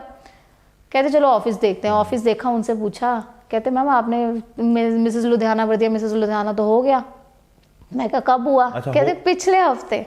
मैंने कहा फिर आपने क्यों खोला हुआ है? फॉर्म बंद करो, क्योंकि उसमें ना 10 सिटीज के थे। बेसिकली जो मिसेस पंजाब शो है वो अब तो बंद हो गया। उस टाइम पे वो लुधियाना सीजन 6 तक हुआ है, मैं सीजन 3 में थी। तो उस टाइम पे ये था कि उनको ये होता था कि लुधियाना, पटियाला, बठिंडा, जलंधर और हर जगह की वो मिसेस निकालते थे पहले टॉप 1, और वो डायरेक्टली फिनाले में जाती थी। ठीक है। सेमीफिनाले में उन्होंने परफॉर्म करना है, बट तुम्हारी डायरेक्ट एंट्री फिनाले में है। तो अगर 90-100 लेडीज है तो उनमें तुम्हें स्ट्रगल करने की जरूरत नहीं अगर तुम फर्स्ट टाइटल जीत गए। तो चलो मैंने लुधियाना का भरा, बिकॉज मैं लुधियाना से थी। वो कहते ये तो हो गया। मैंने कहा चलो फिर अब क्या करें, फीस तो दी हुई है हमने ऑनलाइन। कहते आप किसी और सिटी का दे दो। मैंने कहा पास जलंधर पड़ता है, जलंधर दे दो। कहते जलंधर का भी हो गया, इसी हफ्ते हुआ है। कहते नेक्स्ट वीक पटियाला बठिंडा हो रहा है। मैंने कहा बठिंडा कब हो रहा है? कहते ये संडे, नेक्स्ट वीक पटियाला हो रहा है। मैंने कहा मैंने पटियाला नहीं देना। कहते क्या हुआ? मैंने कहा मेरे रिलेटिव्स ना पटियाला रहते हैं। मैं तैयार व्यार हो गए पहले। मैंने कहा मुझे नहीं समझ आ रहा, मैं घर पे कैसे बताऊं, मैं उनको बताऊंगी मैं शो पे जा रही हूँ। उन्होंने कहा ना ऑल ऑफ दी सडन ये माँ बन के कहाँ पे एज अ क्वीन शो में जा रही है। मैंने कहा नहीं बिल्कुल नहीं, नो पटियाला। तो मैं बठिंडा कभी नहीं गई, मेरा कोई रिलेशन नहीं था। एंड अब मुझे बठिंडा से इतना प्यार मिलता है, इतना प्यार मिलता है कि मतलब मेरा इतना मन लगता है ना, इतनी अच्छी वाइब्स आती हैं वहां पे। मैं जाती हूँ। मैंने उनको बोला कि आप बठिंडा कर दो। कहते मैम आज थर्सडे है, संडे को है बठिंडा का। मैं कहा हाँ कर दो, कोई बात नहीं। कहते मैम आपने कोई तैयारी नहीं करनी? मैं क्या तैयारी करनी होती है? कहते मैम आपको इंटरव्यू देनी पड़ेगी वहाँ पे, आपसे क्वेश्चंस पूछेंगे पंजाबी कल्चर के रिलेटेड या कुछ भी पूछ सकते हैं, आपको उसके आंसर देने पड़ेंगे, आपको 1-2 मिनट की परफॉर्मेंस करनी पड़ेगी। तैयारी है आपकी? मैं कहा हाँ दे दूंगी, कर दो। मैंने इतना सोचा नहीं था। मैंने कहा ठीक है, क्योंकि मैं उस टाइम पे मेरा माइंडसेट नहीं था कि मैं जीतने जा रही हूँ। पहली बात ये मैं पास पार्टिसिपेट करूँ, देखी जाएगी बाद में क्या पार्टिसिपेट करना है, मुझे लोग देखना है कैसे कैसे आते हैं। मेरे को सोशली एक्टिव होना है। बेसिकली मैं सोशली एक्टिव होने गई थी कि क्या करना है मुझे नहीं पता। मैं केक्स कर रही थी तब। मैंने कहा सोशली एक्टिव होना है मुझे, मैं देखने जा रही हूँ कि हाँ क्या है क्या नहीं, क्योंकि मुझे अपना केक का काम भी आगे बढ़ाना था। आई वाज थिंकिंग कि उस टाइम पे मेरी सोच ये थी कि मुझे अपनी बेकरी खोलनी है और उसका भी नाम बनाना है, एंड कोई कैफे या बेकरी खोलूंगी। तो मैं सोशलाइजेशन करने जा रही थी कि चलो किसी ने मुझे बोला, मैं देखती हूँ होता क्या है, बाहर क्या होता है, मिसेस कैटेगरी में क्या होता है। तो मैंने कर दिया। कहती मैम आपको लगता है कर लोगे तो कर लो। मैंने कहा हाँ कर दो। फ्राइडे को चलो फैमिली में बात तो ही मना कर दिया उन्होंने, नहीं स्टेज पे नहीं जाना है, ऐसे होते हैं वैसे होते हैं, ऐसी ज्यूरी होती है, बॉलीवुड इंडस्ट्री ऐसी है, नहीं करना। मैंने कहा चलो नहीं जाती। सैटरडे सुबह दिमाग में पता नहीं क्या है, मैंने कहा अगर मैंने कुछ तो होगा। मैंने अपने हस्बैंड से बात की, मैंने कहा कुछ तो होगा जो ये चीज मेरे सामने आई है, नहीं तो ना आती। तो कहते आपका मन ना तो कर लो। मैंने कहा अगर मेरे सामने आई है ना तो it is because of some reason. मैंने कहा मैं जाऊंगी, चाहे कुछ भी ना हो इसके बाद, चाहे मैं ना करूं, but there is some reason. मैं बहुत ज्यादा वो बिलीव करती हूँ कि हाँ तुम्हारे टाइमलाइन में ना कि अगर कुछ हो रहा है तो कोई कुछ वजह से हो रहा है। तो मैंने कहा अगर मेरे सामने ये चीज आई है, मैंने नहीं मांगी थी, मेरे को 4 लोगों ने आके बताया कि ऐसे ये शो हो रहा है, तू पार्टिसिपेट कर। मैंने पार्टिसिपेट किया। अगर बठिंडा भी आया ना तो कुछ रीजन से आया। मैंने कहा मुझे जाना है, और मैंने कहा मैं बठिंडा कभी भी नहीं गई। कहते चलो घर पे बता के, हम घर पे नहीं बता के गए, हमने कहा हम घूमने जा रहे हैं। अच्छा। आ रहे हैं। सुबह मैं फटाफट रेडी हुई, रेडी होके निकली, कोई तैयारी नहीं। रात को 1 मिनट का डांस मैंने खुद ही परफॉर्म किया घर पे ही कि ऐसे ऐसे इस पे डांस कर लूंगी, चली गई। मेकअप आर्टिस्ट से मेरी फ्रेंड है मेकअप आर्टिस्ट, उससे रेडी हुई, सुबह वहीं से बठिंडा निकल गई। एंड उसको भी बड़ा था कि यार मुझे लगता है तू बन के आएगी। मैंने कहा यार तुम लोगों को इतना कॉन्फिडेंस लगा, मेरी कौन सी ऐसी परफॉर्मेंस तुमने देखी है, मैंने तो कुछ भी नहीं किया। तो चलो वहाँ पे चली गई, वहाँ पे 20-22 कंटेस्टेंट थे। तो पहले टॉप 10 उन्होंने निकाले, तो उसमें पहले मेरे को इंटरव्यू में कुछ चीज़ें पूछी कि हाँ आप लुधियाना से बठिंडा आए हो, क्यों आए हो। तो मैंने उनको साफ रीज़न दी कि मुझे नहीं पता था, मैं तो पहली बार शो में आई हूँ, कि ये रीज़न है जो आपको बताई। कहते हैं ऐसा तो नहीं है, आपको लगता है बठिंडा में कंपटीशन कम है, लुधियाना में ज़्यादा होएगा।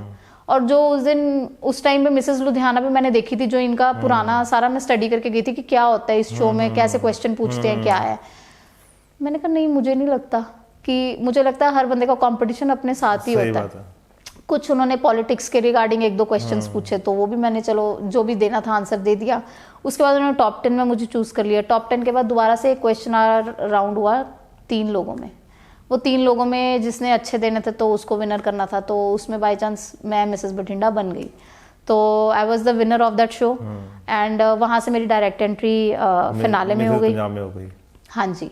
तो बस दैट्स हाउ इट स्टार्टेड। तो उसके बाद क्या हुआ, मीडिया एवरीथिंग, बठिंडा के लोग सारे, बठिंडा का काम आने लग गया मेरे को कि हाँ ये मिसेस बठिंडा बनी है 2019। तो मैं घर आई, मैंने घर में अपनी फ्रेंड को, जो कोरियोग्राफर मैंने आपको बताया वो शो में मिली, एंड मेरी मेकअप आर्टिस्ट, उनको बताया जिनको कॉन्फिडेंस था मेरे में कि मैं बन जाऊंगी। मैंने कहा मैं सच में बन गई।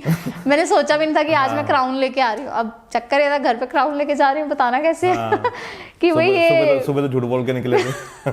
मिसेस बठिंडा बन गई। अच्छा मेरी सिस्टर इन लॉ को पता था, तो सिस्टर इन लॉ को उन्होंने आगे बता दिया कि ये शो जीत गई। और नेक्स्ट डे अखबारों में फोटोज, बठिंडा के न्यूज़ में, लुधियाना के न्यूज़ में, ठीक है। एंड उसके अलावा क्या था कि my Facebook just flooded like anything. मतलब कहाँ 300-400 मेरे फॉलोअर्स थे, एंड इट वाज लाइक टक टक टक टक टक टक नोटिफिकेशंस आ रही हैं। रातों रात 1000+ फॉलोअर मेरा फेसबुक पे बढ़ गया। इंस्टाग्राम भी था उस समय? मैं इंस्टा यूज करती थी, बट इंस्टा मैंने प्राइवेट किया हुआ था। एंड फेसबुक पे कुछ मिसेस पंजाब वालों ने पोस्ट डाली कि she is now Mrs Bathinda, और वो गूगल पे भी आया हुआ है, जिस पे टैग कर दिया। तो जैसे ही वो पता नहीं क्या हुआ, मेरा फोन बजी जाए रातों रात, इट फेल्ट लाइक कि सम सेलिब्रिटी आए हैं, कि ये क्या हो गया, मेरे फोन में नोटिफिकेशंस आ रही हैं, लाइक्स आ रही हैं उनके पेज पे, बिकॉज उनकी कम्युनिटी भी उस टाइम पे स्ट्रांग थी, एंड उन्होंने वो चीज यूट्यूब पे एंड गूगल पे डाल दी थी। तो ऑब्वियसली फोटोग्राफ्स डाली होंगी शो की, और वहां से आपको, है ना? बिल्कुल। तो नेक्स्ट डे सारा न्यूज़ पे भी आ गया, न्यूज़ चैनल से कॉल्स आने लग गई। तो फिर मुझे दैट्स हाउ इट स्टार्टेड। तो जब ये शो फिनिश हुआ उसके बाद मुझे बठिंडा से कॉल्स आने लग गई। एक पेजेंट शो है Miss and Mrs Malwa, now I am the brand ambassador. It's been 3 years I am working with them. तो पहले एज अ ग्रूमिंग और एज अ ज्यूरी में उनके साथ जाती थी, कि जैसे बठिंडा की ज्यूरी गई मैं, उनको मतलब कहते हैं ना कि हाँ चलो प्यार इतना मिला मेरे को भी उनसे, और एक स्टार्स मिलने होते हैं कि ठीक है she is like my sister now. तो ऐसा है कि उसकी फर्स्ट ग्रूमिंग भी मैंने की, सेकंड भी मैंने की, एंड ग्रूमिंग में उन्होंने मुझे ऑप्शन दिया, कहते फिनाले में आप एज अ ज्यूरी करोगे खुशबू या ग्रूमिंग करोगे सीजन 1। तो आई चूज ग्रूमिंग। कहते ग्रूमिंग क्यों, आप एज अ ज्यूरी करते हो तो आप ज्यूरी करो। मैंने उनको बोला जो कनेक्शन एक ग्रूमिंग में टीचर और स्टूडेंट्स का बनता है ना, वो मैं एज अ ज्यूरी नहीं बना सकती। मैंने कहा पता क्या होता है, जब आप एक ऑडिशन, सिटी ऑडिशंस की ज्यूरी में आपने 2-4 लोगों को निकालना है, 5-10 लोगों को निकालना है, और 50 के स्लॉट में तुमने एक को बनाना है। सही बात। तो उसमें पता क्या बातें होती हैं कि हाँ ज्यूरी बिकी हुई है, पार्शियलिटी की है, ठीक है, इन्होंने पैसे दिए हैं, इनको आता नहीं है। मैंने कहा मैं चाहती हूँ कि छोटे छोटे सिटी ऑडिशंस तक तो ठीक है, बट मैं फिनाले की ज्यूरी नहीं लेना चाहती, बिकॉज मुझे उन बच्चों के साथ कनेक्शन बनाना है। तो आई ऑप्ट फॉर ग्रूमिंग। मैं 4 दिन उनके साथ रह के कनेक्शन बनाऊंगी, कुछ सिखा के जाऊंगी, ताकि वो कभी मैम को याद करे ना तो वो बोले मैम से हमने सीखा था। सही बात है। तो मैंने उनको बोला दैट इज माई अचीवमेंट, और मेरे को गुड बुक्स में रहना है, किसी की वो नहीं सुन हाय नहीं लेनी कि हाँ इसने निकाल दिया उसने। मैंने कहा और मैं ज्यूरी के लिए आऊंगी, 4 घंटे में जाऊंगी, मुझे कौन जानेगा। So that was the thing, and that's how miss and Mrs Malwa का स्टार्टेड। एंड लास्ट में सीजन 3 हुआ तो they made me brand ambassador. तो उनके सिटी ऑडिशंस में मैं एज अ ज्यूरी जाती हूँ, एंड ग्रूमिंग मैं ही कराती हूँ। And then lockdown happened. हाँ, तो खुशबू फिर आ गया लॉकडाउन, है ना, 2020। तो फिर क्या हुआ? 2K19 में मैं मिसेस बठिंडा बनी थी। I was the top finalist of Mrs Punjab. I won the title Mrs beautiful दीवा। एंड वो जैसे ही कहते हैं ना कि हाँ लाइफ ने टर्न ले लिया, टर्न ऐसे लिया कि मैं as a jury, as a guest of honour काफी शोज पे लुधियाना में जाने लग गई, लोग मुझे बुलाने लग गए because I was the new face. एक होता है ना कोई नया फेस होता है, मीडिया को पता लगता है तो मीडिया ही रेफर करने लग जाती है। तो this happened with me, anchors, media, everyone, they supported me a lot and I am grateful to them. ठीक है, और उन्होंने मुझे कॉल करना, मैम यहाँ पे शो है, आपको बुलाया है। मैं कहती थी अच्छा आप कह रहे हो तो ठीक है। एंड कई लोग ऐसे कहते हैं मीडिया पेड होती है, ये होती है, वो होती है। विद ड्यू रिस्पेक्ट, मैंने नहीं दिए मीडिया को कभी भी पैसे। मतलब what I have achieved is of my own and I guess वो भी मेरे काम की कदर करते हैं लुधियाना में। Ludhiana and Bathinda media is so nice to me. Bathinda में भी मैं जाती हूँ ना, वो इतनी रिस्पेक्ट देते हैं मुझे मैम मैम करके। I got few certificates, specially उड़ान टीवी है वहाँ पे, चैनल है। बहुत ऐसे प्रोडक्शन हाउस हैं वहाँ पे भी कि जब मैं जाती हूँ ना, वो स्पेशली मुझे सिर्फ 5 मिनट मिलने आते हैं कि हम आपको मिलने आए हैं, कि आप यहाँ आए हो वहाँ आए हो। सो मुझे लगता है ये चीज़ें हमने अचीव की होती हैं लाइफ में। एंड ये चीज़ें चल रही थी, लॉकडाउन हैपेंड।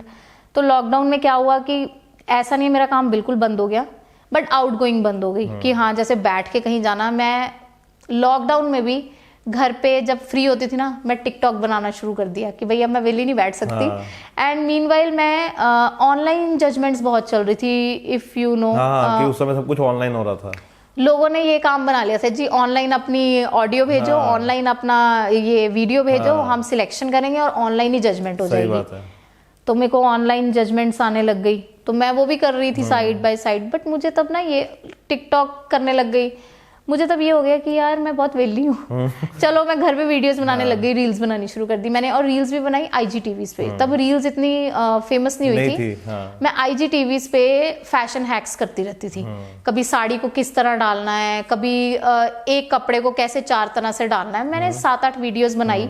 एंड जैसे लॉकडाउन ओपन हुआ, मुझे PR कंपनीज ने कांटेक्ट करना स्टार्ट कर दिया कि ये फूड जॉइंट खुला है, ऐसे खुला है, वैसे खुला है, आप आओगे यहाँ पे, ऐसे करना है। स्टार्टिंग में कुछ नोबडी वाज पेइंग, क्योंकि तब मेरे फॉलोअर भी आई गेस मैंने 900,000 थे जब मैंने प्रोफाइल ओपन की थी। ओपन से पहले मेरे 600-700 थे, उसके बाद 1000 फॉलोअर था। 1000 फॉलोअर पे मुझे पहले कॉल्स आनी शुरू हुई। तो मैंने पूछा what is this all about. कहते हम आपको फूड टेस्टिंग कराएंगे, ये करेंगे, आपको वापसी में गिफ्ट देंगे। What mostly happens today also, ठीक है, कि आपको ये सब चीज़ें हम देंगे एंड आपने आना है, खाना वाना खाना है। तो मैं कहती थी ठीक है, ये भी कर लेते हैं, ये भी चले जाते हैं देखने, बिकॉज मेरे को कुछ नया सीखने में बहुत अच्छा लगता है। एंड मैं बहुत विलिंगली उस चीज़ में जाती हूँ कि हाँ ठीक है, करना है मुझे, देखना है। अगर कुछ आ रहा है ना मेरे पास और मुझे ठीक लग रहा है तो मैं कर लेती हूँ।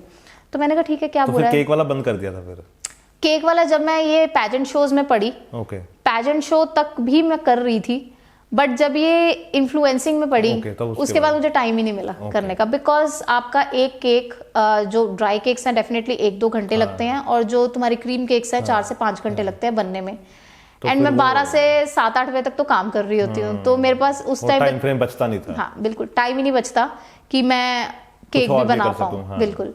So that's how it started कि एक जगह गई, 2 जगह गई, एक से दूसरी जगह रेफरेंस मिली। और तब इतनी कोलैब्स भी नहीं होती थी, सिर्फ रील तुमने डालनी होती थी। उस समय तो ये कुछ नहीं था एंड कोई नॉलेज नहीं थी कि हाँ ये पेड होता है। बिकॉज जो मैं ज्यूरी भी जाती थी, हमें आज भी इनवाइट्स आते हैं, वो हमें ऑनर करते हैं 1000-500 लोगों के आगे। वो हमारी अचीवमेंट होती है कि कुछ लोग हमें जानेंगे। दे नेवर पे हमेशा इन्फ्लुएंसर्स को मिलता है, ठीक है, बट आप किसी भी या कोई बहुत महान हस्ती बॉलीवुड को बुला रहे हो, उनकी विजिट की पे होती है। आज हमारी भी विजिट की पे है। बट जब कोई पैजेंट शो विन कर रहा है, कितने लोग शो विन करते हैं, और स्पेशली जब तुम एक लोकल लेवल पे हो, पंजाब जोन में, तो बस ये मुझे भी नहीं पता था कि इसका पे आउट भी होता है, क्या होता है, मुझे कुछ नहीं पता था। मैं 4-5 मीट्स पे गई तो हम रील बनाते थे, खाते थे, पीते थे, आ जाते थे। धीरे धीरे पता चला कि ये वर्क भी पेड होता है। वो कैसे पता चला? पहले जो मुझे पे आउट मिला दैट वाज जस्ट 500। अच्छा। मैं कहा 500 मैं ऐसे खर्च देती हूँ 500 रुपए। कहते हैं 500 पे आउट मिलेगा, आपको रील बनानी है, स्टोरीज डालनी है। मैंने कहा तो मेरा तेल का खर्चा है आने जाने का। मैंने कहा and this happens, still happens. आज भी लोग करते हैं, या तो फ्री में 500-1000। एंड मेरे को ये लगता है कि ये चीज को बढ़ावा भी ना हम जैसे लोग ही देते हैं, जो 500 में काम करते हैं। उनको नहीं करना चाहिए, नहीं करना चाहिए। और सी देखो, आपकी रील पे वो कितने कस्टमर आते हैं, है ना? बिल्कुल। मतलब कि अगर वो हम अपनी कम्युनिटी दे 10 रहे हैं, बंदे भी आ रहे हैं और वो 1000 रुपया भी देके जा रहे हैं, तो आप समझ लो ना कहाँ गई वो वैल्यू। बिल्कुल। एंड ये क्या होता है, जो पीआर, मैं भी पीआर करती हूँ, मेरा बहुत ज़्यादा सॉर्टेड है और मेरे साथ जो लोग काम भी करते हैं, बिकॉज मैं उस चीज़ से निकली हूँ, मैंने वो सीखा है उस चीज़ में से निकल के। तो चलो, जब लॉकडाउन ओपन भी हो गया, मेरे जजमेंट्स वगैरह जैसे मैंने बताया चलती रहती थी, and I was more into blogging and influencing कि वीडियोस बनानी है, आनी है। तो चलो, पहले तो 500,000 मिलता था, 6-8 महीने कोई अकल नहीं थी, और मुझे ये लगता था कि ठीक है, जो मिल रहा है ना कर लो। वो मैं पैसों के लिए नहीं कर रही थी, सीखने के लिए कर रही थी। मुझे सीखना है कि मैं जब जाती थी मैं क्या सीखती थी।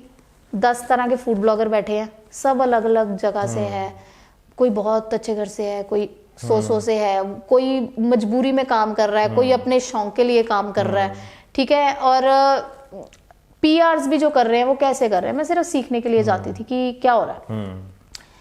तो मैंने साल सीखा, साल के बाद मैंने 500,000 का काम बंद कर दिया। और वो बंद कब किया, मेरे तकरीबन 7,000 फॉलोअर्स हो गए थे। तो मुझे चाय सुट्टा बार, बहुत अच्छी कंपनी है, आपको पता है, एमपी से मुझे कॉल आया कि आपकी ऐसे ऐसे हमने वीडियो देखी है, we want a YouTube video, तो आप अपने कमर्शियल्स बताओ।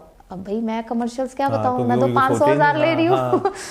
मैंने कहा okay, just give me some time, I will send you my commercials. तो मैंने कहा यार अब इनको क्या बोलूं, 7,000 फॉलोअर, क्योंकि मुझे इतना पता था 10-10, 20-20 हज़ार वाले फॉलोअर जो मेरे साथ रहते थे, ठीक है, वो 500,000 का काम कर रहे हैं। अब मैंने कहा यार मैं अपनी वैल्यू तो 500,000 नहीं लगा सकती। मैंने कहा लेट मी आस्क देम। लगता यार, बेंगलोर से फोन आया, उनको बोले 500 रुपया, वो बोलेंगे मैडम ऐसा करो, अपना 10 बनाओ। मेरे को कोई वैसे भी पूछता था ना घर में, तो मेरे को तब इतना कमर्शियल्स नहीं पता था कि क्या कमर्शियल्स चल रहे हैं। मैं कहती थी मैं वैसे ही कर दूंगी, if I am free I will come. मैं 500 रुपये उनको, जो लोग हमें ऑफर कर रहे हैं ना पीआर वाले, 500 मिलेगा, 1000 मिलेगा, गिफ्ट मिलेगा, मेरे को गिफ्ट बेटर लगता था कि यार बेइज्जती ना करो, 500 देके, 300 देके, 500 देके गिफ्ट दे दो। मैं बोलती थी अच्छा ठीक है। तो मैं सीखने जाती थी, मैं उसको ये नहीं सोचती थी कि हाँ मैं क्यों बोलूँ, कोई बात नहीं, हर बंदे का अपना तरीका ढंग है काम करने का, आई एम अ लर्नर। तो जब मुझे उनका काम है, मैंने उनको पूछा फिर कॉल करके, मैंने कहा सर आपका बजट क्या है? कहते मैम देखो हम तो 7,000 दे सकते हैं। आपने कहा था मैं तो 500। I was thinking कि चलो मैं एक व्लॉग बनाना है, मैंने 5,000 मांग लूंगी कि एक YouTube व्लॉग बना। अच्छा, वो नहीं बोल ले 2,000 का फायदा। मैंने सोचा कि पहले मैं इनका पूछती हूँ क्या बजट है, अगर तो मुझे देखो कम बताया, because it's about my value, जो मैं अपनी वैल्यू लगाती हूँ। उस टाइम मेरे 7,000 फॉलोअर थे, तो मुझे था मैं अब इनको इतना तो दे ही सकती हूँ कि ठीक है मैं जेन्युइन इतना ले लूँ। तो वो कहते मैम हम तो आपको 7,000 ही दे सकते हैं, इससे ज़्यादा तो कंपनी बजट नहीं देगी। मैंने कहा अच्छा आपको क्या चाहिए? मैम हमें कुछ इंस्टा पे नहीं चाहिए, हमें यूट्यूब पे अपना व्लॉग बनाना है, आपको ना वो फनी वे में बनाना है, आप देख लेना, और हमें 6 से 7 मिनट का चाहिए। मैं कहा ठीक है। मैं गई, 1 घंटे का काम किया मैंने, चाय सुट्टा बार नया ओपन हुआ था फिरोज गांधी मार्केट में, मैंने व्लॉग बना लिया एंड दे लव्ड इट। ठीक है, उन्होंने बोला मैम हम नेक्स्ट भी अपनी ब्रांच ओपन करेंगे तो आपसे करवाएंगे। That was the first work जो मुझे पेड मिला। कितनी देर में पेमेंट आ गई थी?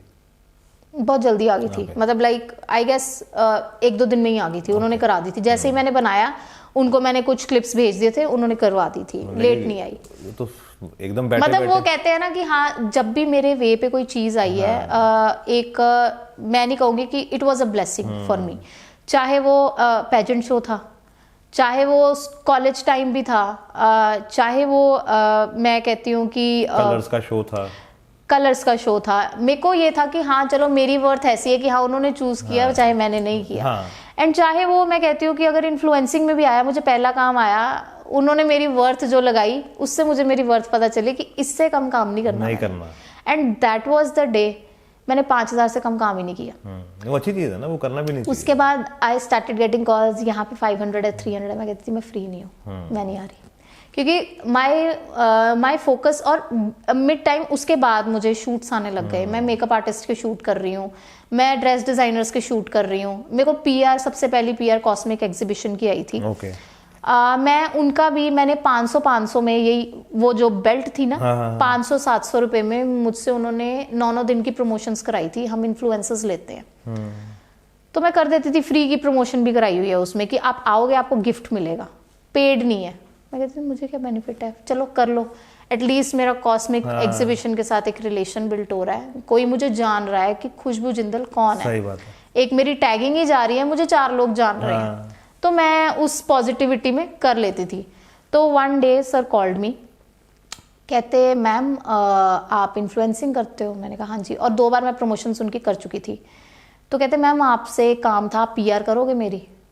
मैंने कहा, और वो हुआ कैसे, जैसे मैं उनकी प्रमोशंस डालती थी ना, मेरी एक कम्युनिटी है जो इंस्टा की ना, वो मैं कहती हूँ जितनी भी है बहुत स्ट्रांग है, और मैं ये बहुत कॉन्फिडेंटली बोलती हूँ कि हाँ मैं अगर कोई चीज़ डाल रही हूँ ना तो मेरे ब्रांड्स को काम आता है, that's why they are joined with me today, and I am grateful to my brands and grateful to God for that, कि ये भी सबके पास नहीं होता। कईयों के पास मैंने देखा है 2-2, 3-3 लाख फॉलोअर भी है ना, बट काम 2 भी नहीं है, ठीक है। और मैं अगर उनसे कम फॉलोअर, आज मेरे 50,000 भी है ना, तो मैं अगर कोई किसी को काम देती हूँ, फॉर एग्जांपल मैं एक ऑटोमोबाइल का ही नाम लेती हूँ, मैं उनका भी करती हूँ, ठीक है। उनकी मैंने एक बार स्कूटी डाली, 4 दिन बाद कोई स्कूटी लेने गया, दैट वाज ऑफ 60,000, मुझे उन्होंने 10,000 पे किया, 60,000 की स्कूटी बिक गई।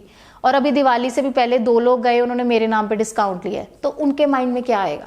सही बात है, ये हमारी डालती है, वो करवाते हैं मेरे से कि ये डालती है, हमारी स्कूटी बिक जाती है। सही बात है। अगर वो मुझे 10,000 दे रहे हैं, उनको 60,000 की उनकी स्कूटी बिक रही है, so that is the only thing. And cosmic में भी क्या हुआ था, मैंने उनके 2 स्टॉल्स बुक कराए थे, मुझे क्वेरी आई थी, तो मैंने बोला आप कॉस्मिक वालों से बात कर लो, ये इनका पेज है, इन पे नंबर लिखा हुआ, आप बात कर लो। Now they get to know, it was in their mind कि हाँ इससे हमें क्वेरी आई है। वो कहते आप करोगे? मेरे को पता तो था सिस्टम की, हाँ कैसे वो कराते हैं कि हाँ, मैंने कहा 10 इन्फ्लुएंसर तो मुझे भी जानते हैं लुधियाने के, मैं साथ में उठती बैठ, मैं कहा हाँ सर करा दूंगी। कहते देखो मैम हमारा 7,000 बजट है पर इन्फ्लुएंसर। कैसे? या टोटल? अच्छा मैम 7,000 बजट है। क्या इतना तो मैं लेती हूँ अकेला। रीजन इज कि वो मेरा फर्स्ट PR वर्क था, वो मैंने व्लॉग का लिया था, ठीक है, तब मुझे अपनी वर्थ पता लगी थी। बट उस टाइम के बाद मुझे ये पता लग गया कि अनपेड काम कभी नहीं करना, एंड पेमेंट्स मिलती हैं। एंड मुझे तब ये था कि मेरे फॉलोअर्स समवेयर अराउंड 10,000 थे।